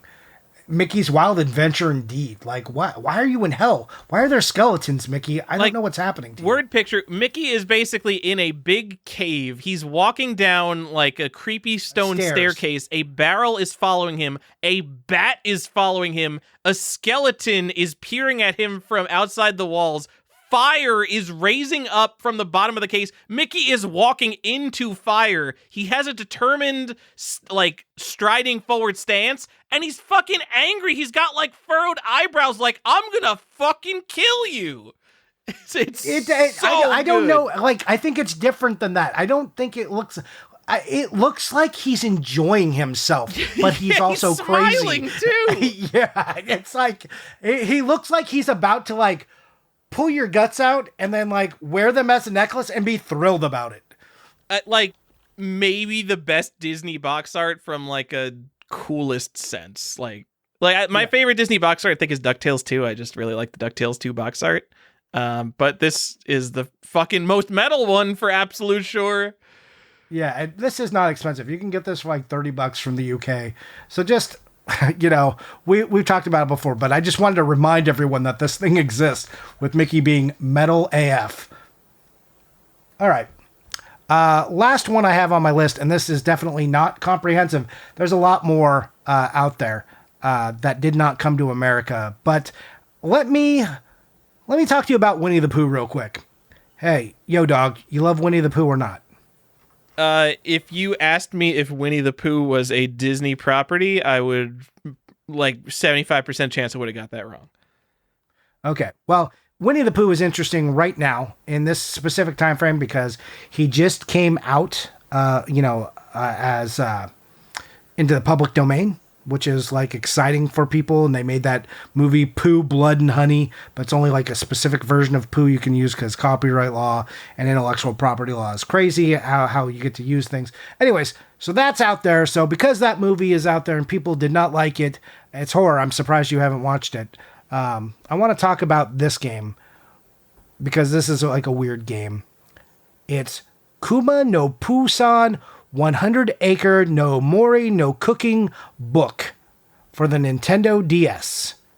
It's not real expensive. You can get it for like $30 to $40. And this game is based on the cookbook of the same name where Winnie the Pooh is featured in this book and teaches you how to cook things. And there's recipes that from specific characters. And they made a game. But this game is not to teach you to cook. It's not like My Personal Chef or Cooking Trainer. Tyler, this is about the book and mini games about cooking. It does not teach you to cook. It's just mini games like go fetch ingredients and then like do this stuff in a pan and you've cooked something. But it's not like teaching you actually to cook. But it's based off of a cookbook, which I think is a wild concept for a game that they based it off of a cookbook. I'm a little bit at a loss for words, but I will say this is one of the games where you hold the DS like vertically, like a book, and the graphics in this game look just absolutely delightful. It is. So it has the game is meant to look like a book. It looks like an illustrated Winnie the Pooh book is exactly what it looks like. It's got that same art style, and like I feel like video games have a very saturated feel to the graphics. It's very in your face, and this is very like muted, and it looks very nice. And like, because Winnie the Pooh, when you think Winnie the Pooh is like a very calming, kid friendly thing, Johnny, it looks delightful. I'm all the way in on this. I love it. So this is not one of the games that you can just go pick up. Like a lot of Japanese have like English and you can just go pick up. This is not going to be that for you. This game was well received, mostly for like younger kids. They thought like it got positive reviews and everything. Yeah, but mostly this is just a mini game thing, and it does include an interactive recipe book with it. You can experiment and make your own dishes, Tyler, with this weird interactive recipe book. It's pretty cool. It's a unique game. It's an interesting concept, and it looks really nice, and it's for the DS and not too expensive. So if you're curious, that's for you. You know, Johnny, I get Nintendo DS collecting because shit like this is like video games can be so much more than just like we're in an arena and we got a gun and we got to kill everybody, Johnny. This is like it's a game about a cookbook and you hold the console sideways. Man, the DS was a good console. So there's a lot of, you know what? We talked about one Disney Tokyo game. There's another one that, like, just throwing it out there. It's Disney Tokyo Sea for the GBA. Disney Tokyo Sea Adventure for the GBA. A weird game that exists, kind of expensive. I'm not going to, belabor the point, but there are a lot of games out there, Tyler, that are weird, and Disney has done like some strange ones. Also, it's weird that Disney Tokyo has been featured multiple times for games. Johnny, that GBA game was ported to the PS2. Oh, was it? Oh, yeah, it was. I'm seeing that right now. I don't know. So Disney Sea is, what is it? But if it was ported to the PS2, it's going to be a different game on the PS2 than it is on the GBA. I mean, sure. Yeah. I mean, that's always how it is. It's kind of interesting that it's only GBA and PS2 though. Or that is. Are there like more Japanese games that did that? Because we're so used to being like, oh, it's a game that came out in 2005. Okay, it's on the GameCube, Xbox, PS2, GBA, PC. But like Japan doesn't care about Xbox, so do they just have a bunch of games that are GBA and PS2? Maybe. I don't know. I'm just throwing stuff. I'm looking. So what's weird right there is Disney is starting to transition into mobile games right now at that point. So less of that happens. They do have a lot of stuff that's like Wii, PlayStation 2, and Windows, but not as much cross-platform stuff as you would imagine. Also a thing that still exists in the late 2000s, and these might be interesting titles to pick up. They did not get released here, but Sega Toys was still pushing out Sega Pico games. Oh, yeah. Yes. Yep. Whatever it's called. I always forget what it's called, but there's like a 2006-ish Pico, like the BMO or something. Yeah. So, yeah, and these are like 2003 and 2004, where they've got Disney princesses, Princess Narita. Sorry, I'm mushing that all together. But there's an Ariel game. There's three different Disney princesses games on the Pico. And there are other Pico games that also exist. Pico and Disney went together really well because it's a kids platform and Disney is for kids. So you saw a lot of that. I'm sure you could go get a lot of those because when I'm looking for like weird, rare Pico games, I'm sifting through all these fucking Disney and Ampam Man games. So they sold a lot of those Disney games. Yes. And is that it, Johnny? That's all the obscure Disney games. No, there are more. There's like more Winnie the Pooh games that didn't come out. Again, there's a bunch of mobile games that we wouldn't get into, but there are Disney games all over this system, multiple systems that didn't make it here or are weird and obscure. This is just a cross section. I think we did a really good job of like throwing a lot of the most interesting ones at you. But there's a full list. You can go to Wikipedia for that list. Again, not great. But I also have a list that I put into an Excel sheet, Google sheet, to make better and more presentable. I'm still working on it. But if anyone needs that in that format, you hit me up and I'll give you access to it. How do you? All right, you know what? There's going to be one that people complain that we didn't bring up because some people think What's this that? is cool. The gold DuckTales for NES. Yeah, that's true. Yeah, I did think about it. I mean, there's also like a better one to bring up. Like that's fine, but you can't like really get that. I think DuckTales Quest for Gold for the PC is like a more interesting one. No, because no one knows what that is. But some people think like this is the ultimate NES game when it's like I don't know if Yeah, they've tried to make it count. are they AliExpress like repros or did they take a bunch of copies of DuckTales and just spray paint them? I don't know. I think they got custom carts, right? I don't know. I like the But they label. were Like made- it's funny because the label looks fake. Like you look at the label, it's like, oh, that's a fake copy of the game. So, like they definitely printed new Yeah. labels. Some people consider this like they want to sell you that this is a unique copy of the game and it counts on the list, and you can never have a complete set if you don't have one of these that comes with this lunch pail, and that's trash. Yeah, Get it outta here. was. It was a promo giveaway for DuckTales Remastered. This was like I don't know if it was like a press thing. It was like the way they bribe review outfits into giving a high score to their video game, which video game reviews are all corrupt, by the way, if you didn't know. Yeah, it comes with a lunchbox, a bunch of inserts. Like it comes with a 50% off coupon for some. It's some joke. A certificate of authenticity, and then the shitty DuckTales cart painted gold. I'm gonna go look on Heritage Auctions. I would not be surprised if a graded one of these sold for like $1,000. Go ahead and look. I'll throw off some games people have never heard of without explanation. Mickey and Minnie Janguro Tenkin, which is an Epoch game, which is an LCD game. Tough Mickey Boxing Champ, another Epoch game. Let's see. Donald the Hero for the for the Commodore 64. Mickey and Minnie Funtime Print Kit, where you can like print stickers. Did you know they made an Oliver and Company game? Hey, did you know there's this really weird situation which we covered once, where one of the Crazy Castle games is actually a Mickey game, and then we know Mickey's Crazy Castle, but then it becomes like a Gremlins game, but in Japan I think it's still Mickey, so that's like a weird situation. Goofy's Railway Express. You want to play that? You can play that on the Amiga, the Atari, Commodore 64 on DOS. Pretty cool. Johnny. How about Castle of Illusion? Oh, wait, you've heard of that one. Never mind. Go ahead, Tyler. There wasn't one on Heritage Auctions. There is one of these DuckTales, the press kit version on eBay for $45,000. Buy it now. I don't know. It seems like a deal. You should probably buy it. It's the ultimate NES collectible. Here's the thing.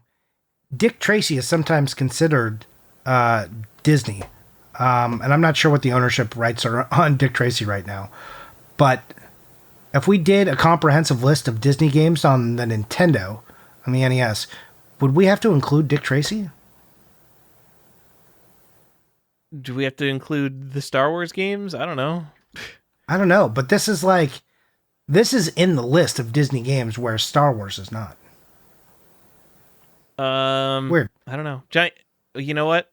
I'm gonna keep talking about DuckTales because no one gives a shit about the games you're talking about, and I think some people do give a shit about this because it's NES. I thought you had covered it. So it's expensive and a repro. Don't worry about it. There one just sold 2 days ago. It looks like I don't know if it's fake or if there's a separate PAL version because it is a gold PAL version, but the guy has the lunchbox and he has all the inserts and shit.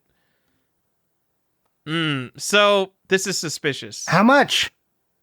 It was like $750, which I feel like, considering what it is it seems like a lot considering it's the PAL version, honestly. But it doesn't seem outrageous like $45,000 is.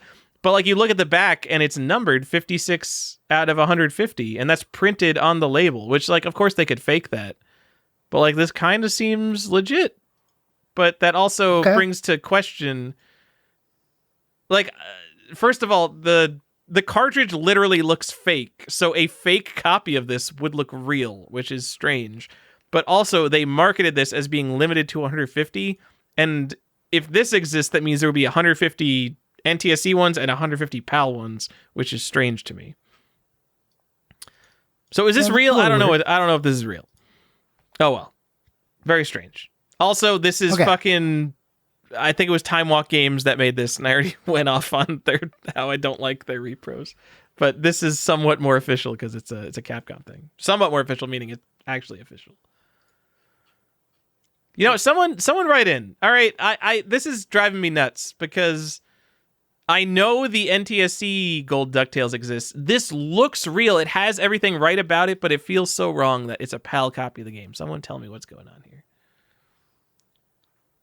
Yeah, please do. I'm going to throw out one more thing, Tyler, unless you got more DuckTales stuff. Like I said, you go, I would look go at DuckTales Gold. No, I've lost the name of the PC one that was just in my mouth 2 seconds ago. Anyways, I don't care. Mickey Mouse was it 4. Sorry, go ahead. It was DuckTales Gold Adventure or something. Or what was that called? DuckTales Quest for Gold. It's funny. Quest one for is on Gold. Heritage Auctions right now. It is an VGA 85, and it is currently at $125, Johnny. Also, Ooh. it is the slash budget re-release, which probably no one bidding on this game even knows what that means. So gross. Yep. Does that have a different box? It's probably the same box. It might be like lower quality material box. It's kind of the same just deal like as with the Majesco. one with like just the disc only. Yeah, and there, yeah, you're gonna open the box. It's It's gonna be like a sheet of paper and the disc probably. Ugh. Yep. Buy the nice one because it's like $20 more. Anyways, the real Ghostbusters for the Game Boy. You've heard of this, yeah? We've talked about it on the show. Okay, so this is why Disney games are confusing. I talked about the Gremlins thing a little bit, but Mickey Mouse 4 in the US, that's for the Game Boy, is the real Ghostbusters. But in Europe, it's known as Garfield Labyrinth. There you go. There's only one region where this is a Disney game. The other two regions, it's a Garfield game or a real Ghostbusters game, which is tremendous. I love it. So that's just a fun fact for us to end on. It's just weird that America doesn't get the Disney one. I just feel like... But they got the real Ghostbusters, which was like cool at the time. I mean, sure, that's cooler, but aren't we the Disney country? Like, isn't... When Rammstein made a song about America, they're like, Mickey Mouse is one of the lyrics of that song because it's so identified with America and capitalism. I mean, Disney is global. All right. That's why there's a Disneyland in Europe and Tokyo and Japan. And but it's also American, and we exported it globally. Yeah. It's so American that they named like their park in Europe Euro Disney, which would be like naming a park in America Dollar Disney. It's like we're Americans. We're stupid. We don't know what we're doing. Okay. Why do you hate us so much, Tyler? I'm just one of those filthy communists, I guess. Yeah, not a patriot at all. I mean, I told people to buy the USSR bootleg Mickey Mouse thing, the Game & Watch. Okay, comrade. Yeah. Anyways, that's it. Unless you got more for this episode that you want to throw at people. This was a fun episode. I enjoyed doing this one. No, I just got one. There was one shitty part about Matterhorn Screamer that I forgot to mention. The title screen music is Zippity Doo Dah, the song from Song of the South. Mountain. So Matterhorn Screamer is canceled. Sorry. Also, that's the wrong mountain. What? That Splash Mountain is Zippity Doo Dah, not the Matterhorn. I didn't even. Wait, did they fuck up? I thought they just put a random popular Disney song in, but the fact that that's the Splash Mountain music is really funny. Like, you know Matterhorn Screamer was made by like 3 guys in a room, and they were just like, yeah, that's the one where like the Zippity Doo Dah. Oh my God, they definitely fucked up. That's so funny. So that was 1988, right? Yeah. I don't know when Splash Mountain opened. Well, now I have to look. Okay. All right. If they didn't fuck up, it's less funny, but I like it. I think they fucked up. And 1989, actually. Ooh. Whew.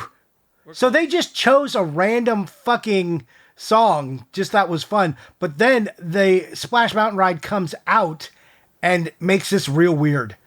Yeah, I think the Disney Imagineers probably played Matterhorn Screamer And they heard that music on the title screen. They're like, yeah, we should this should be the theme for our mountain. Also, like, that song is not, like, even if you look at the gameplay or like the setting of that game, that song is not the right theming for that game at all. No. Like Zippity Doo-Dah, you think about like walking through a forest or a field of flowers. And like Matterhorn Screamer's like swinging, a mountain climbing game. Yeah. Yeah, that's totally wrong. Worst pick of the episode, Matterhorn Screamer. All right, Johnny. We got which because it's so bad, maybe that means you buy it because it's so funny. Anyways, we're going long. We're long. We're already over. No like one 2 cares hours. about Apple II games. You're gonna buy it for the box art and the name, so it's probably fine to just buy it and own it and whatever. Okay, would you get Matterhorn Screamer or the Winnie the Pooh cooking game based off a cookbook? I'd get the Matterhorn Screamer easily. Because there's so many neat, interesting modern games that like I don't want to go down that rabbit hole. Okay, all right. I could buy $30 games that are cool, interesting, and unique forever, and I would just bankrupt myself. Yeah, it's a problem. All right, Johnny. Retro Game Enthusiast asks something that we answered last episode. The Fleo asks, on the internet, you don't need to change your opinions when you're presented with new information. You just go find a community that agrees with you, and in your head it becomes fact. What do you think you carry over from Nintendo age that might not actually be good practice? Thank you for, one, describing the downfall of humanity, because that's what's happened, and why no one can have a conversation, and why Twitter and all social media is a dumpster. That phenomenon is it right there. So thanks for making me as sad as I've ever been on this show. But Johnny, I mean, you. So surely, even if it's not Nintendo age, if it's something else, like, have you think you picked up a bad thought or habit from one of these communities? Here, I'm going to guarantee you, and I don't have a specific example, I'm going to think, but I'm going to guarantee you that some platform that was influential to me and I spent a lot of time on, and there's definitely groupthink happening in, definitely has affected me and created biases that I've carried forward, even if I've tried to rid myself of them. I mean, yes. Yeah. That is all of us. Yeah. Like we're in a little, like we're just stewing in our own shit. You know, we're all over there talking about the same things, influencing each other. It's just like the world's biggest echo chamber, and that's fine because it was just about collecting video games and not politics. So yeah, there's definitely stuff like it's just like the list for Nintendo games.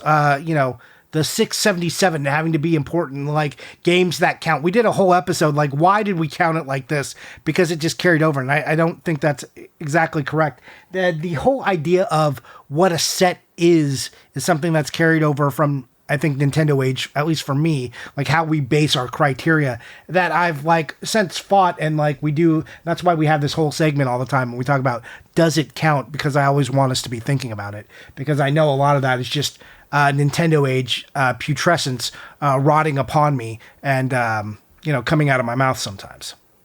Yeah, I mean, I'd basically say like the same thing, and it's both the idea of sets and what counts, because the Nintendo Age database was such a big part of collecting, and like so was the Digipress database, and so were a bunch of other websites. Yeah. But also, Nintendo Age was probably, like, in terms of websites I visited, it was the website that tracked variants in the most clear and concise way. So when you went through the Nintendo Age database, it would show you the game, and then it would show you all the major variants for that game, and then it would show you some minor variants for that game. And that really put in my head the fact that, like, oh, we should be tracking all the variants. Variants matter. And if you're going to catalog a collection of video games, you don't just want one entry for each game. You want to catalog all the variants. And, you know, I've gone down my crazy person rabbit holes of like thinking that I could document every variant for any console, which is, it's fucking impossible. It, like, if you think you can achieve it, like, you're wrong. It's impossible. There's too many variants. And like, I've softened my stance on that to like, I don't want my life work to be just like staring at video game boxes trying to find like the TMs that turned into the R for 1,000 different video games in a set.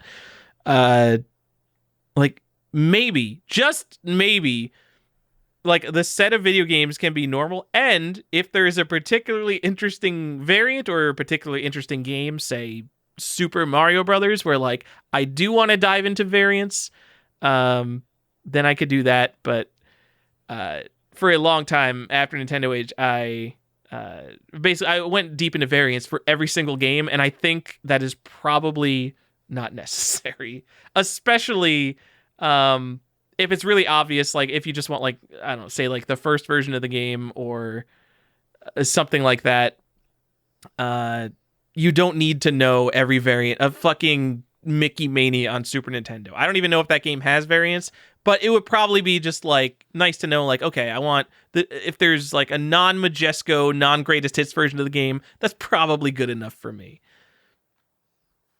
Agreed. Yeah, I think that was a good way to put it, and I feel very similar as to you about the variant thing, because that definitely, when you said that, I was like, oh yeah, that is what caused me to spiral. That and like thinking about Sega games, and then after cataloging Sega games for so long, kind of broke my game and my will to keep doing that. Yeah, I mean, Nintendo Age is definitely part of what made me crazy. I mean, also because you read the Nintendo Age e-zine at the time. Like, imagine you're like relatively new. You're like a year or two into game collecting, and then there's this website that comes out, and they start putting out an e-zine, and they're not doing an e-zine on like, I don't know, the Capcom set of NES games. They're like, in this article, we're going to discuss the specifics of how PAL NES games were sealed and the types of sealing machines they used, and it just gets in your head like, oh, the most crazy nonsense minutia is what I should be caring about when I'm collecting video games, not like, oh, Blaster Master 2 was a huge part of my childhood. Maybe I want to get a really nice copy of Blaster Master 2. No, I have to be searching for the fucking DuckTales without the offer because that version's the rare version of DuckTales. Like, that's the stuff. Nintendo Age definitely made me crazy. I can't even imagine how people, like the guys who were like writing those articles, like, are they even crazier now? I mean, they're all still in the fucking community. Like, do they realize what they've done to the rest of us? I don't think they know. I think they know. Because we're all in the same echo chamber, and we're all like, especially since like 2019 when stuff has got really expensive and a lot more people are got into it, and they became like basically the teachers of this stuff. Like, now all of a sudden, like, everyone's talking about this really cool minutia stuff. So, yeah, I think we've gotten collectively crazier, even probably. Not me. I think all of us. No, I think we got less crazy. Where I got crazier was like opening my eyes to that there are other consoles and things. Video games come from places not just consoles, and I think that's like mostly this podcast and your fault. So I love it. You like buy some computer games now. You buy Japanese games. Oh, it's so good, Johnny. I love it. Yeah. I've broadened my horizons, and again, everything happens. My arc has been very consistent. It started with nostalgia, and then I got interested in other things. Then, like, because I just love this stuff, I just want to look at more. And you're like, hey, Johnny, there's stuff over here you could look at. And, well, here I am now. Crate full of Super Famicom games behind me that just came in. By crate, I mean 8. So let's not get too excited. Johnny, Joe also asks, what echo chamber opinions do you think you hold because of Discord? You're definitely a little less active on Discord. I'm in a couple of these video game rooms on Discord. Like our specific Discord or Discord in general? I don't know. Just pick one. Because if it's our specific Discord, I think I am the fucking echo chamber, right? Like, I think I present a lot of ideas because it's a Discord for this podcast, which we both just like push our opinions. We say go collect what you like, but we definitely have opinions on what's going on. So I want to say that I think we're thoughtful and I think we're right, but also, we are just extolling our opinions upon the people creating the echo chamber. So literally everything I've ever said What am I holding? Like every opinion I have is my echo chamber bullshit. Do I have echo chamber bullshit on the Discord? I don't know. I mean, Joe, I just think if you like it from the podcast, so anything you say is just resonating from that thing, right? So, like, I don't know. Like I said, I think we have a good group of people who come with varying opinions, and I think you and I are both willing to have our minds changed when presented with better data. So I think we're less echoey chamber in that respect. But look, like I know I've said shit about you and I both. I've said shit about the Sega Genesis, got it wrong, and Daddy Mulk just comes and like smacks our hands and then gives us the better information, which I appreciate, which we then get to revise our opinions with. Yes, definitely. Daddy Mulk, my favorite person to be corrected by on the show. Well, I don't know what we said about, and he should just be meaner to us. Yeah, I mean, someone will have written in and given us shit. So we're actually like a week ahead while we're recording this. But I brought up Shining Wisdom last episode, and I actually was talking about Shining the Holy Ark. And of course, he gave me shit for being he get delightful, correct shit. Shining Wisdom is the A Link to the Past clone. Shining the Holy Ark is the dungeon crawler. Either way, do not hear people talking about actually playing the pseudo sequel, The Shining in the Darkness. Yeah. Anyway, Johnny, what do we? So it makes sense that's it. Those are our questions. Do we have another question? I don't know. You're the one. That was really one person. Let's give another person a question. Okay. What is it? Ask the podcast. Super Metroid Man asks, Johnny, what is better, Super Metroid or Metroid Prime, and why? Oh, that is a hard question, but I still think Super Metroid is better. And I think it's because I still like the side-scrolling adventure going back and forth format that was defined like in that era. I think that going back and forth in the Prime games is less interesting and more tedious. But I think they're both great. It's not like it's hard for me to criticize either because I love the original Metroid Prime. Not 2, not so much. 3, I liked, a good deal. But Super Metroid, just so good. I mean, they're both pretty much perfect games to me. I think Metroid Prime is probably more controversial. I realize like literally everyone on Earth likes Super Metroid. I personally like Metroid Prime more, and I think it's way more impressive as a game because super impressive. It was like a work of art on the GameCube. But like not even like technically yes, like everything about it, like artistically, musically, yes. But the fact that they took such a solidly 2D genre and actually made it work in 3D as a first-person shooter, like this, it shouldn't have even been a good game. I looked at it and I'm like, what the fuck is this game? Like, how are they doing this? And it's like one of the best 2D to 3D transitions ever. It's like up there with Ocarina of Time and I don't know, the Mario 64. Like maybe not as great as those, but I don't know. I think it's impressive in the way that all of those are, and in some respects even better, as far as the transition goes. Yeah. And like, think about other series that didn't make it. Like Castlevania has this great game on the Super Nintendo. Its transition to the N64 and 3D platforms is atrocious. Yeah. Right? Like I like once it gets to the Xbox 360 and stuff. People did not like those games, but I thought they were fine. I liked them a lot. But I'm alone in that, I know. So subjectively, I think Metroid Prime is better. It's just one of my absolute favorite games of all time. I'm just going to say that. I mean, Super Metroid is too. If you're going to ask me like kind of objectively, if I'm looking at it from a critical sense, what's the better game? I mean, it's Super Metroid. It's just way more foundational in terms of being a genre-defining game. And I think it's just like way more replayable with minimal bullshit. Like you could just play through Super Metroid over and over again and just get better at the game. It's an amazing game for speedrunning. I think with Metroid Prime, there's a lot of like text and cutscenes and scanning stuff that wouldn't be as fun to replay on a second time. So it's less like a game that you would have on a desert island, I think. I wish they would kind of change the scanning mechanic or like just make it easier, like because it is a little tedious to scan things. Yeah, I agree. All right. Neither of us hate Metroid Prime. It would be a more fun conversation if one of us was one of the weird Metroid Prime haters. But man, Metroid no, Prime's but we good. both You guys love don't hate Metroid. Metroid Prime and have like nostalgia for it and have like, yeah, I have a really positive association for even getting the game. So like, just makes it even better. Like I got it for Valentine's Day for my wife. Like, what do you want? What do you want from me?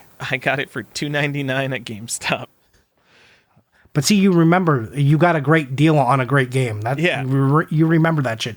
There's like a lot of games I don't remember the exact circumstance that I bought it, or got it. Yeah, I would, dude. Because I was like a teenager. Like I wouldn't touch a game if it was over like $10 absolute max. But I was looking like $5 and under. What can I do? And I get like fucking Metroid Prime. It's just ridiculous how cheap games. And now every game's free, so it doesn't even matter. So Yeah, but I mean, to scam you with their so much value for $2.99. You got such entertainment. I'm not talking about like resale value, but like entertainment value for $3. Yeah. What an amazing thing you just did. Anyways, that's it. That's it. Let's move on to the other part of the show where we talk about things we bought and things we played. So Tyler, what have you bought? What are you playing? Johnny, I've been playing Across or Action Supercross, which is the prequel to Elastomania. The only good thing to ever come out of Hungary, and I could say that because my family's Hungarian. But no, if you know the Trials games, the 2D side trial biking games where like you have to balance yourself and not hit your head on the floor. This is like the original game, and kind of the breakout game in the genre is Elastomania, and the game that came before it is Action Supercross. And when I say the game that came before it, it's kind of like saying Twilight Princess came out on the Nintendo Wii, and then 3 days later it came out on the GameCube. And so it's like saying you played the GameCube version of Twilight Princess and you're like, oh, if you liked this game, you should check out the game that came before it, The Legend of Zelda Twilight Princess for the Nintendo Wii. Johnny, because it is the exact same fucking game. I think there's like some minor graphics and sound differences. Anyway, I bought this because I saw it was $3 on Steam, and I'm like, oh, I haven't played this game in 20 years. And I thought it might be different from Elastomania. It is the exact same game, so I wasted $3. But anyway, that's what I've been playing. It's great, nostalgic, a lot of fun. All right, that's pretty cool. What do I do with a game like this? So this is like, it's a very basic genre. I could probably go on the App Store and there's 100 trial biking games, and they'll all have 1,000 levels, and they'll all have goals. It'll be like, get 3 stars in the levels. You got to beat the gold star time. And then, every 3 levels, it'll show you an ad or something. It'll be a nightmare experience. Can I tell people to go play like this shitty old DOS game? Like, there's no real objective here. The joy in Elastomania comes from beating your own times, or like beating times on an online leaderboard, and downloading like community made level packs. But like, is realistically anyone going to go to this? Because there's a lot of value to me in just like the fact that it doesn't have ads. Like, playing mobile games is a nightmare. But like, if I'm talking like a teenager, are they just going to be like, nah, that's some old bullshit, I'm going to play the version on the App Store? They're going to tell you that's some old bullshit. What the man, guys, just don't put up with ads. If something has ads, even YouTube, fuck YouTube, get rid of everything with ads, Johnny. I'm done with ads. Look, I pay for YouTube Premium. I pay for YouTube. Yeah, I know you do. You let me try yours, and I was like, yep, never mind. I can never watch YouTube with an ad again, or I will just want to tear my hair out. Besides that, I played some Trackmania. I've been in a trial-based racing game mood, Johnny. Okay. But Johnny, what I bought, the last exciting? episode, we went over the first 10 Genesis games we'd collect. Johnny, I keep my sort of playable Genesis games separate from like the rest of my shit, because I got the full set, and like 90% of it I will absolutely never play in my life. And then right next to my Sega Genesis, I've got like my, like my 30 favorite games that I'm actually going to pick up and play. And one of those games is Lightning Force. And I literally, because we discussed it on the show, I just picked it up and looked at it. And I'm like, yeah, Lightning Force. I fucking love this game. And I open it up and it doesn't have the manual because I went through and I have like all the manuals and all the fucking inserts on like the bulk garbage of my Genesis set. And I never went through and double checked the 30 games that were sitting next to my Genesis. So I got like this like expensive game that doesn't have a manual. But I go on eBay and like in 2 days, there's a loose Lightning Force manual that's ending. And if you collect Sega Genesis, finding a loose manual you need, especially a expensive-ish loose manual, is like gold. Like, I'll pay anything for it. I would basically pay like 80% of the complete in box price because if I don't win this, I'm gonna have to buy another complete in box copy of the game. But I end up winning it for like less than $50. So I'm very happy. My Lightning Force is now complete. Congratulations. And then, Johnny, we got some investments that came in. I got 2 sealed video games. Really popular big box PC games, and it is in, or it was nominated for the Video Game Hall of Fame, so this is some real high-end important shit, Johnny. Oh, yeah, this should be going for a lot of money. Barbie Fashion Designer. A game I did not know existed. Look, it's a prime time to buy it. The movie's coming out soon. You got in before the movie rush. You did it right. So I don't know what I was doing. I was like randomly on so the Strong Museum has this like thing called the Video Game Hall of Fame, and they basically just nominate the most like random obvious shit to be in the Video Game Hall of Fame. Like, you'll have like Pong and Halo and Pokemon and all that kind of stuff. And I was on the Wikipedia page for some reason, and I looked at their 2023 things, and it has Barbie Fashion Designer. And I'm like, what the fuck is Barbie Fashion Designer? And how? Because like it doesn't have games like Zelda Ocarina of Time or Super Metroid.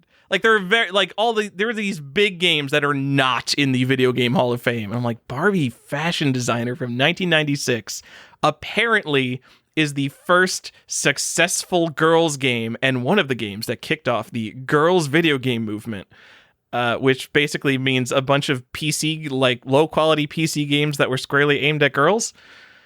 But what this is, Johnny, it's like a dress designing software, and it comes with paper that has like fabric fused to it, and you can print out your designs, cut them out, and make them into real Barbie dresses.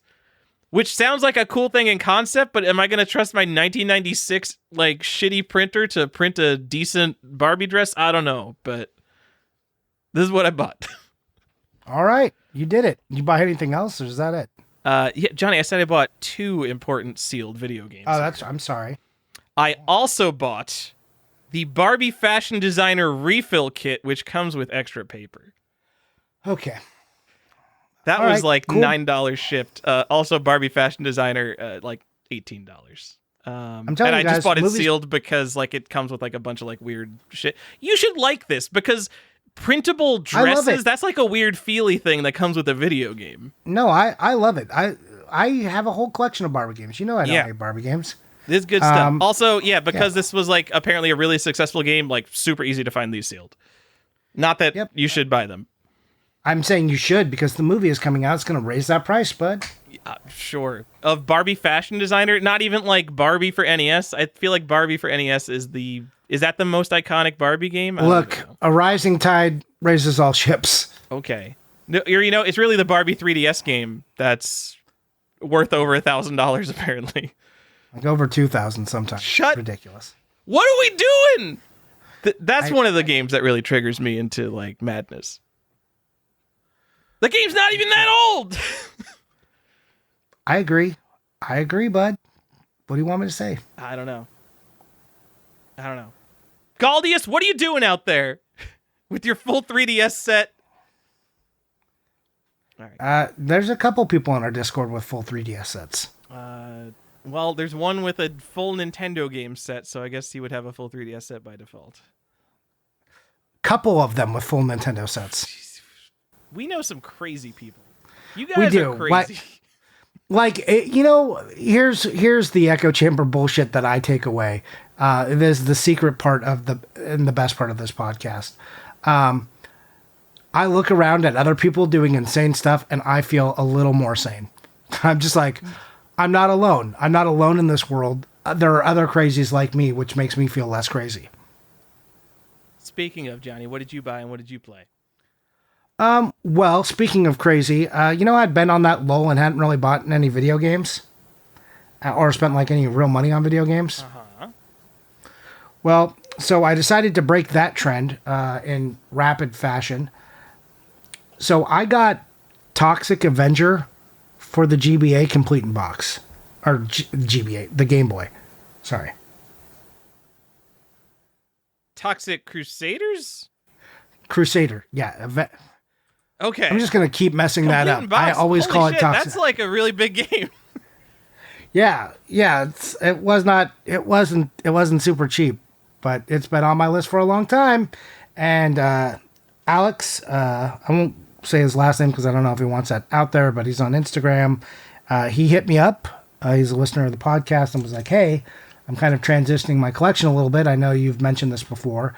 Are you interested?" And I got that, and I got Ninja Boy. Is it Ninja Boy? Sure, Ninja Boy. Yeah, not Ninja Boy 2, but Ninja Boy. So I didn't go super crazy, but I also got that, which I didn't have. And yeah, that was pretty cool. So he worked out a deal with me. I bought him, and thank you very much, Alex. If you are listening to this, I hope to do some more deals in the future. But yeah, whatever I was doing, not spending money on video games is completely negated by these purchases. So whatever, that happens. Are you like close to a Game Boy set? Or are you just like, oh, I just feel like buying one of the highest end Game Boy games? No, I have like a list of games that I'm like always looking for. Like if I found for a good deal, I would buy. And this has been on there for a long time. All right. I mean, we've talked about it. I mean, yeah, it's definitely a hard to find game. I had trouble finding it loose. It looks like there's a bunch of loose copies on eBay now, but like Complete's crazy. Yeah. Yeah. So, anyways, that's what I did. Yeah. So I bought some games. And what did I play, Tyler? I bought more games. They're just coming. So like now the seal is broken. I'm just like, fine, light all of my money on fire. Let's do it. But I played some video games with my son, which is cool. He's 4, but he loves the Kirby game. And this is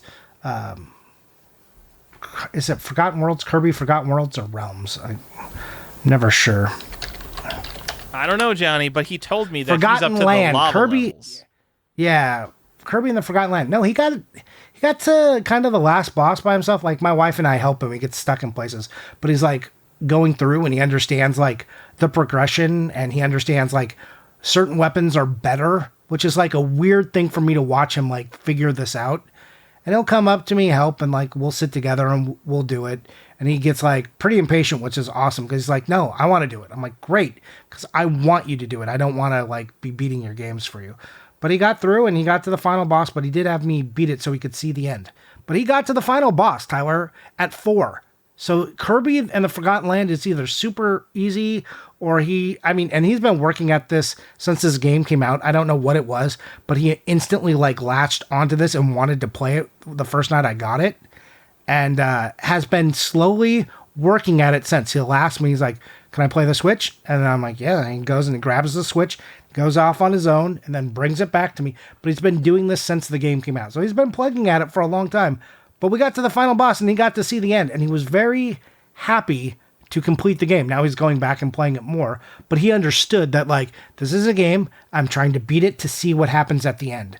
And weapons do different things. Levels progress like this. It was weird for me to watch. I mean, he's got a really, like, he understands all the fundamental concepts of what make a video game now, Johnny. So now is the time. You remove all video games from him. You just sit him down and you just like, this is Elden Ring.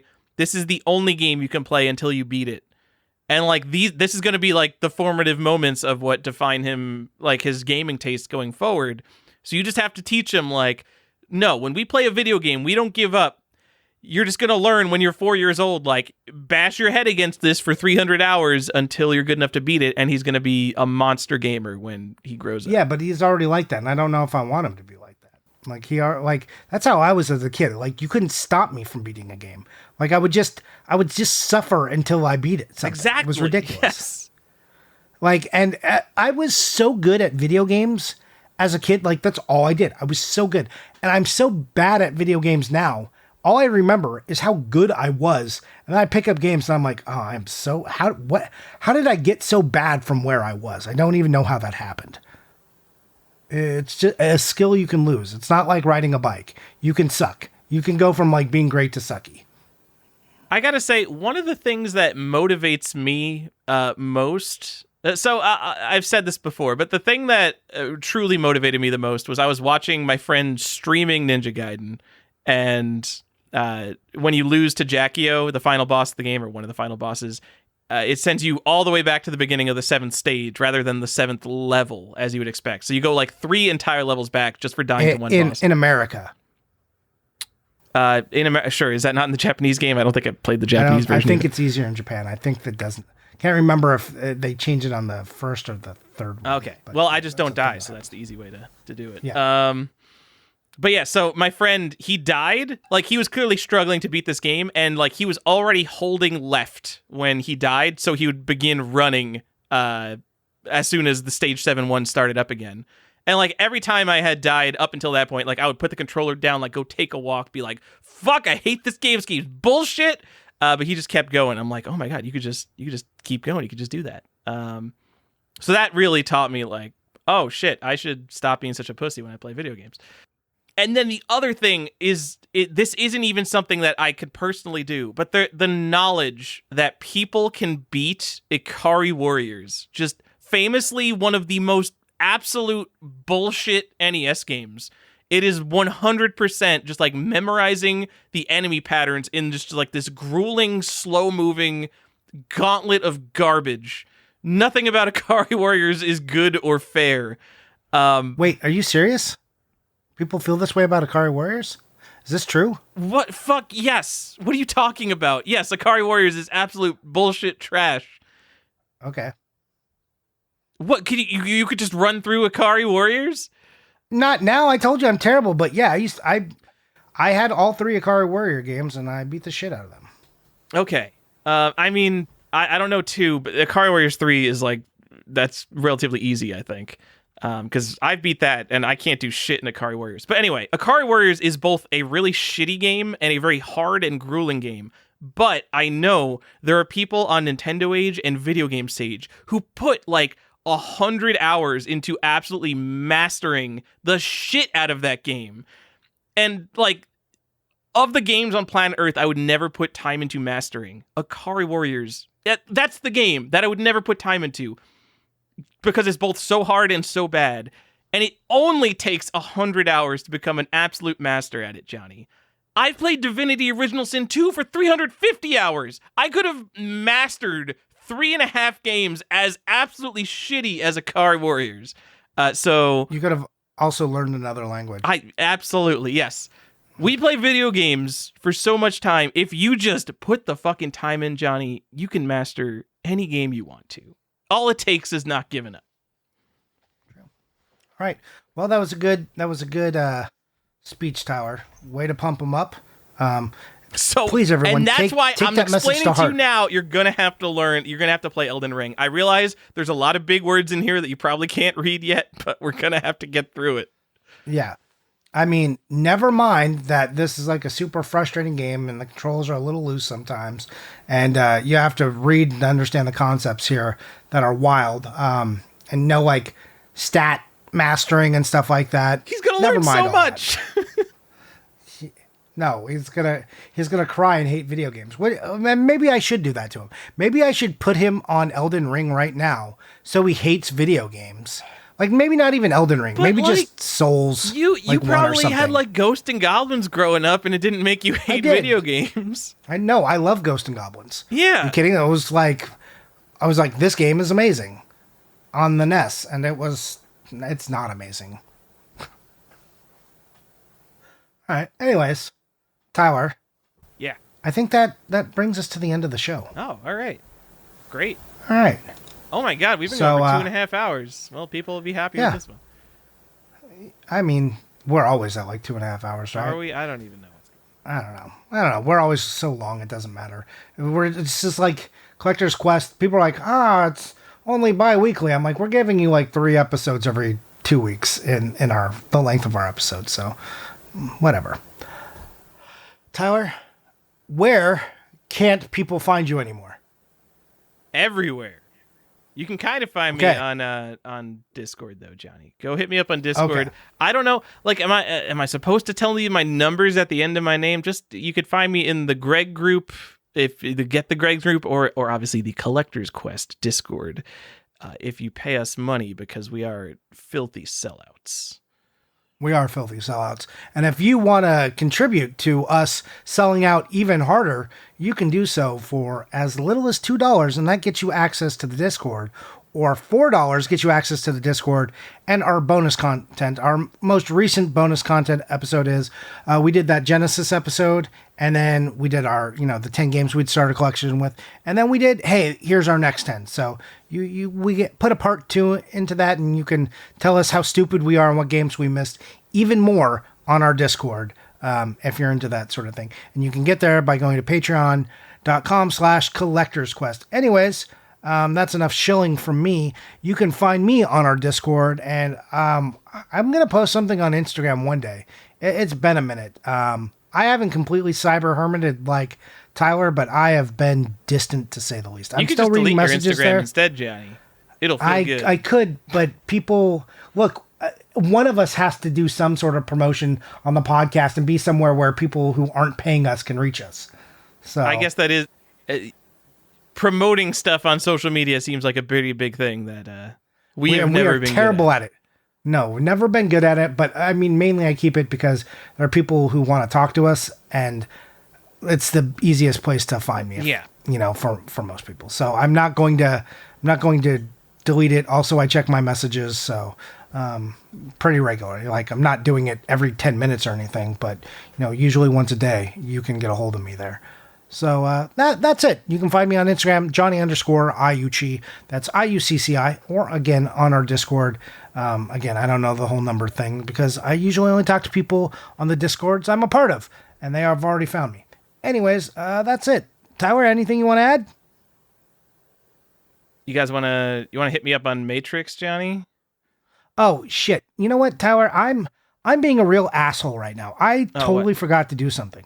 I was telling you a story and you told me to save it for the show, and I forgot. Oh, all right. To tell you because I got more games. I talked about the Famicom games, but like we went into just all this money I spent on Toxic, and I forgot to tell you about my favorite other podcast. And do you know who they are? The LJN Is it podcast. The Lost Joystick Network? LJN. Yeah, they are great. And Mike specifically, he had some Famicom games, Super Famicom games put aside for me, and I bought some from him before, so now I'm up to like 30 Super Famicom games or something stupid now.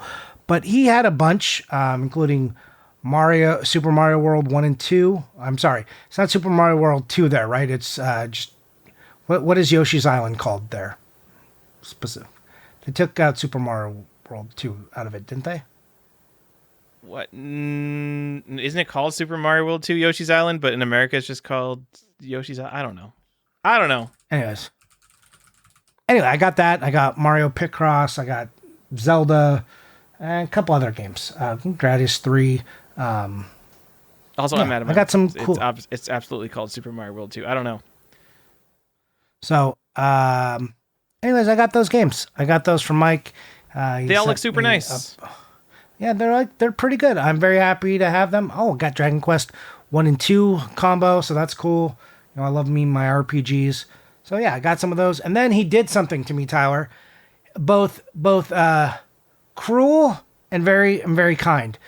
So he knows that I like the Lakers, and yeah, I know it's playoffs, and everyone's going to be like amped on basketball if you're a fan. So you probably hate the Lakers if you're not from here. That's fine, I get it. But I'm a big Lakers fan, and he found a copy of NBA '07, The Life 2, that features Kobe Bryant on the cover. And he found a graded one, a WATA graded one, as a 9.0, and he sent it to me, Tyler. Johnny, for no reason. I really, really nice. hope you're about to tell me this is complete in box. No, it is sealed. Okay. It is sealed. No, it's sealed. He found one, I guess, for a good deal, thought of me, wanted to be nice, and he did that. But, so I say it's cruel because now I can no longer say I don't own a graded game, Tyler. I know. I That's do like love always it. myself. It's your first graded video game. Now I have to say I've never purchased a graded game. Oh, come on. Oh, this is such a technicality. Oh, no, I've never bought a graded video game, but I never have have one. Yeah, I have one, but I've never bought one. So now you can like trade for graded video games and be like, oh, I never bought it, but I traded for this one. No, because that's like capital. Like this was legitimately a gift. Like I've never, yeah. Anyways, so thank you, Mike and guys over there at LGN. Appreciate you guys. Also, if you don't listen to their podcast, some people have said, is it the same thing to me? And no, they are completely different kind of podcast. Do they talk about games? Yes, but they are playing their games and they're giving reviews and, it's a completely different style, unless that you just like boil it down to some older guys talking about games, which is the same as this, I guess. But aside from those things, it's a much different format. So, yeah, go check out the LGN podcast. Yeah, I'm a big fan. As someone who doesn't listen to a ton of different podcasts anymore. I used to listen to like 500 different podcasts, and now I'm down to like 3. Wow, you're just getting rid of all your content. That's weird. It's the world that I live in. I have a screen in front of me no matter what I'm doing in terms of work. Like the only time I'm listening to podcasts is like when I'm on a road trip. Don't do much. I think you know what did it? It's the fucking Audible sale. There was like an Audible sale a few months ago, and I literally bought like 200 books. So I just got so many audiobooks to dig through that my podcasts have kind of fallen aside because when I'm out and about, just like walking, I'm listening to books now. We talk about Audible so much, we should really figure out how to get them to sponsor us. I mean, we used to joke about that like 100 episodes ago. I know. And we're still, that's what I'm talking about. Like 100 episodes. So literally since the inception of this podcast, I've been talking about Audible, and we still are right now, Tyler. Unprovoked, unprompted, we just use Audible a lot. Well, Johnny, since I'm anti-big tech now, I can't be supporting Amazon. So I'm going to have to say, go to LibriVox and go get your free public domain audiobooks read by volunteers. Yeah, or just download public domain books anywhere you can find them and then have your phone read them to you. No. Okay, I did this today. I was looking for a text-to-speech app. There is no good text-to-speech, or like the good ones, whatever, like the first one that pops up is like Speechify or something. Like to get like the cool, good-sounding voices, it's like a monthly subscription. Like fuck that. I'm fine with buying software. I don't need a monthly subscription for text-to-speech software. How often am I using fucking text-to-speech software? No, that's crazy. Give me a one-time fee, and then I can use it when I need it. But if you're going to try and charge me monthly, we're just not going to do this. Like I mean, are we in After Dark now? Like, what's going on? But no. Here, I know we're not. Want me to... But like, the one-time fee software almost doesn't exist anymore. To the point where, if I was looking for like that one-time fee text-to-speech software, it's just not going to be there, and I'm just going to end up with some free like open source one instead. And like, it won't be great compared to the paid one. But my choices are subscription and good for software, or free and still kind of does the job. Those are basically my two choices these days. Yep. Don't like it. Hate it. Yep. All right. I'm going to let that be the end of the show. Tyler, sure. Thanks for joining me tonight and talking about Disney games. And everyone here, thank you for listening. We appreciate all the listeners, whether you are on our Patreon or not. Thanks so much. That's the show. Bye. Ugh.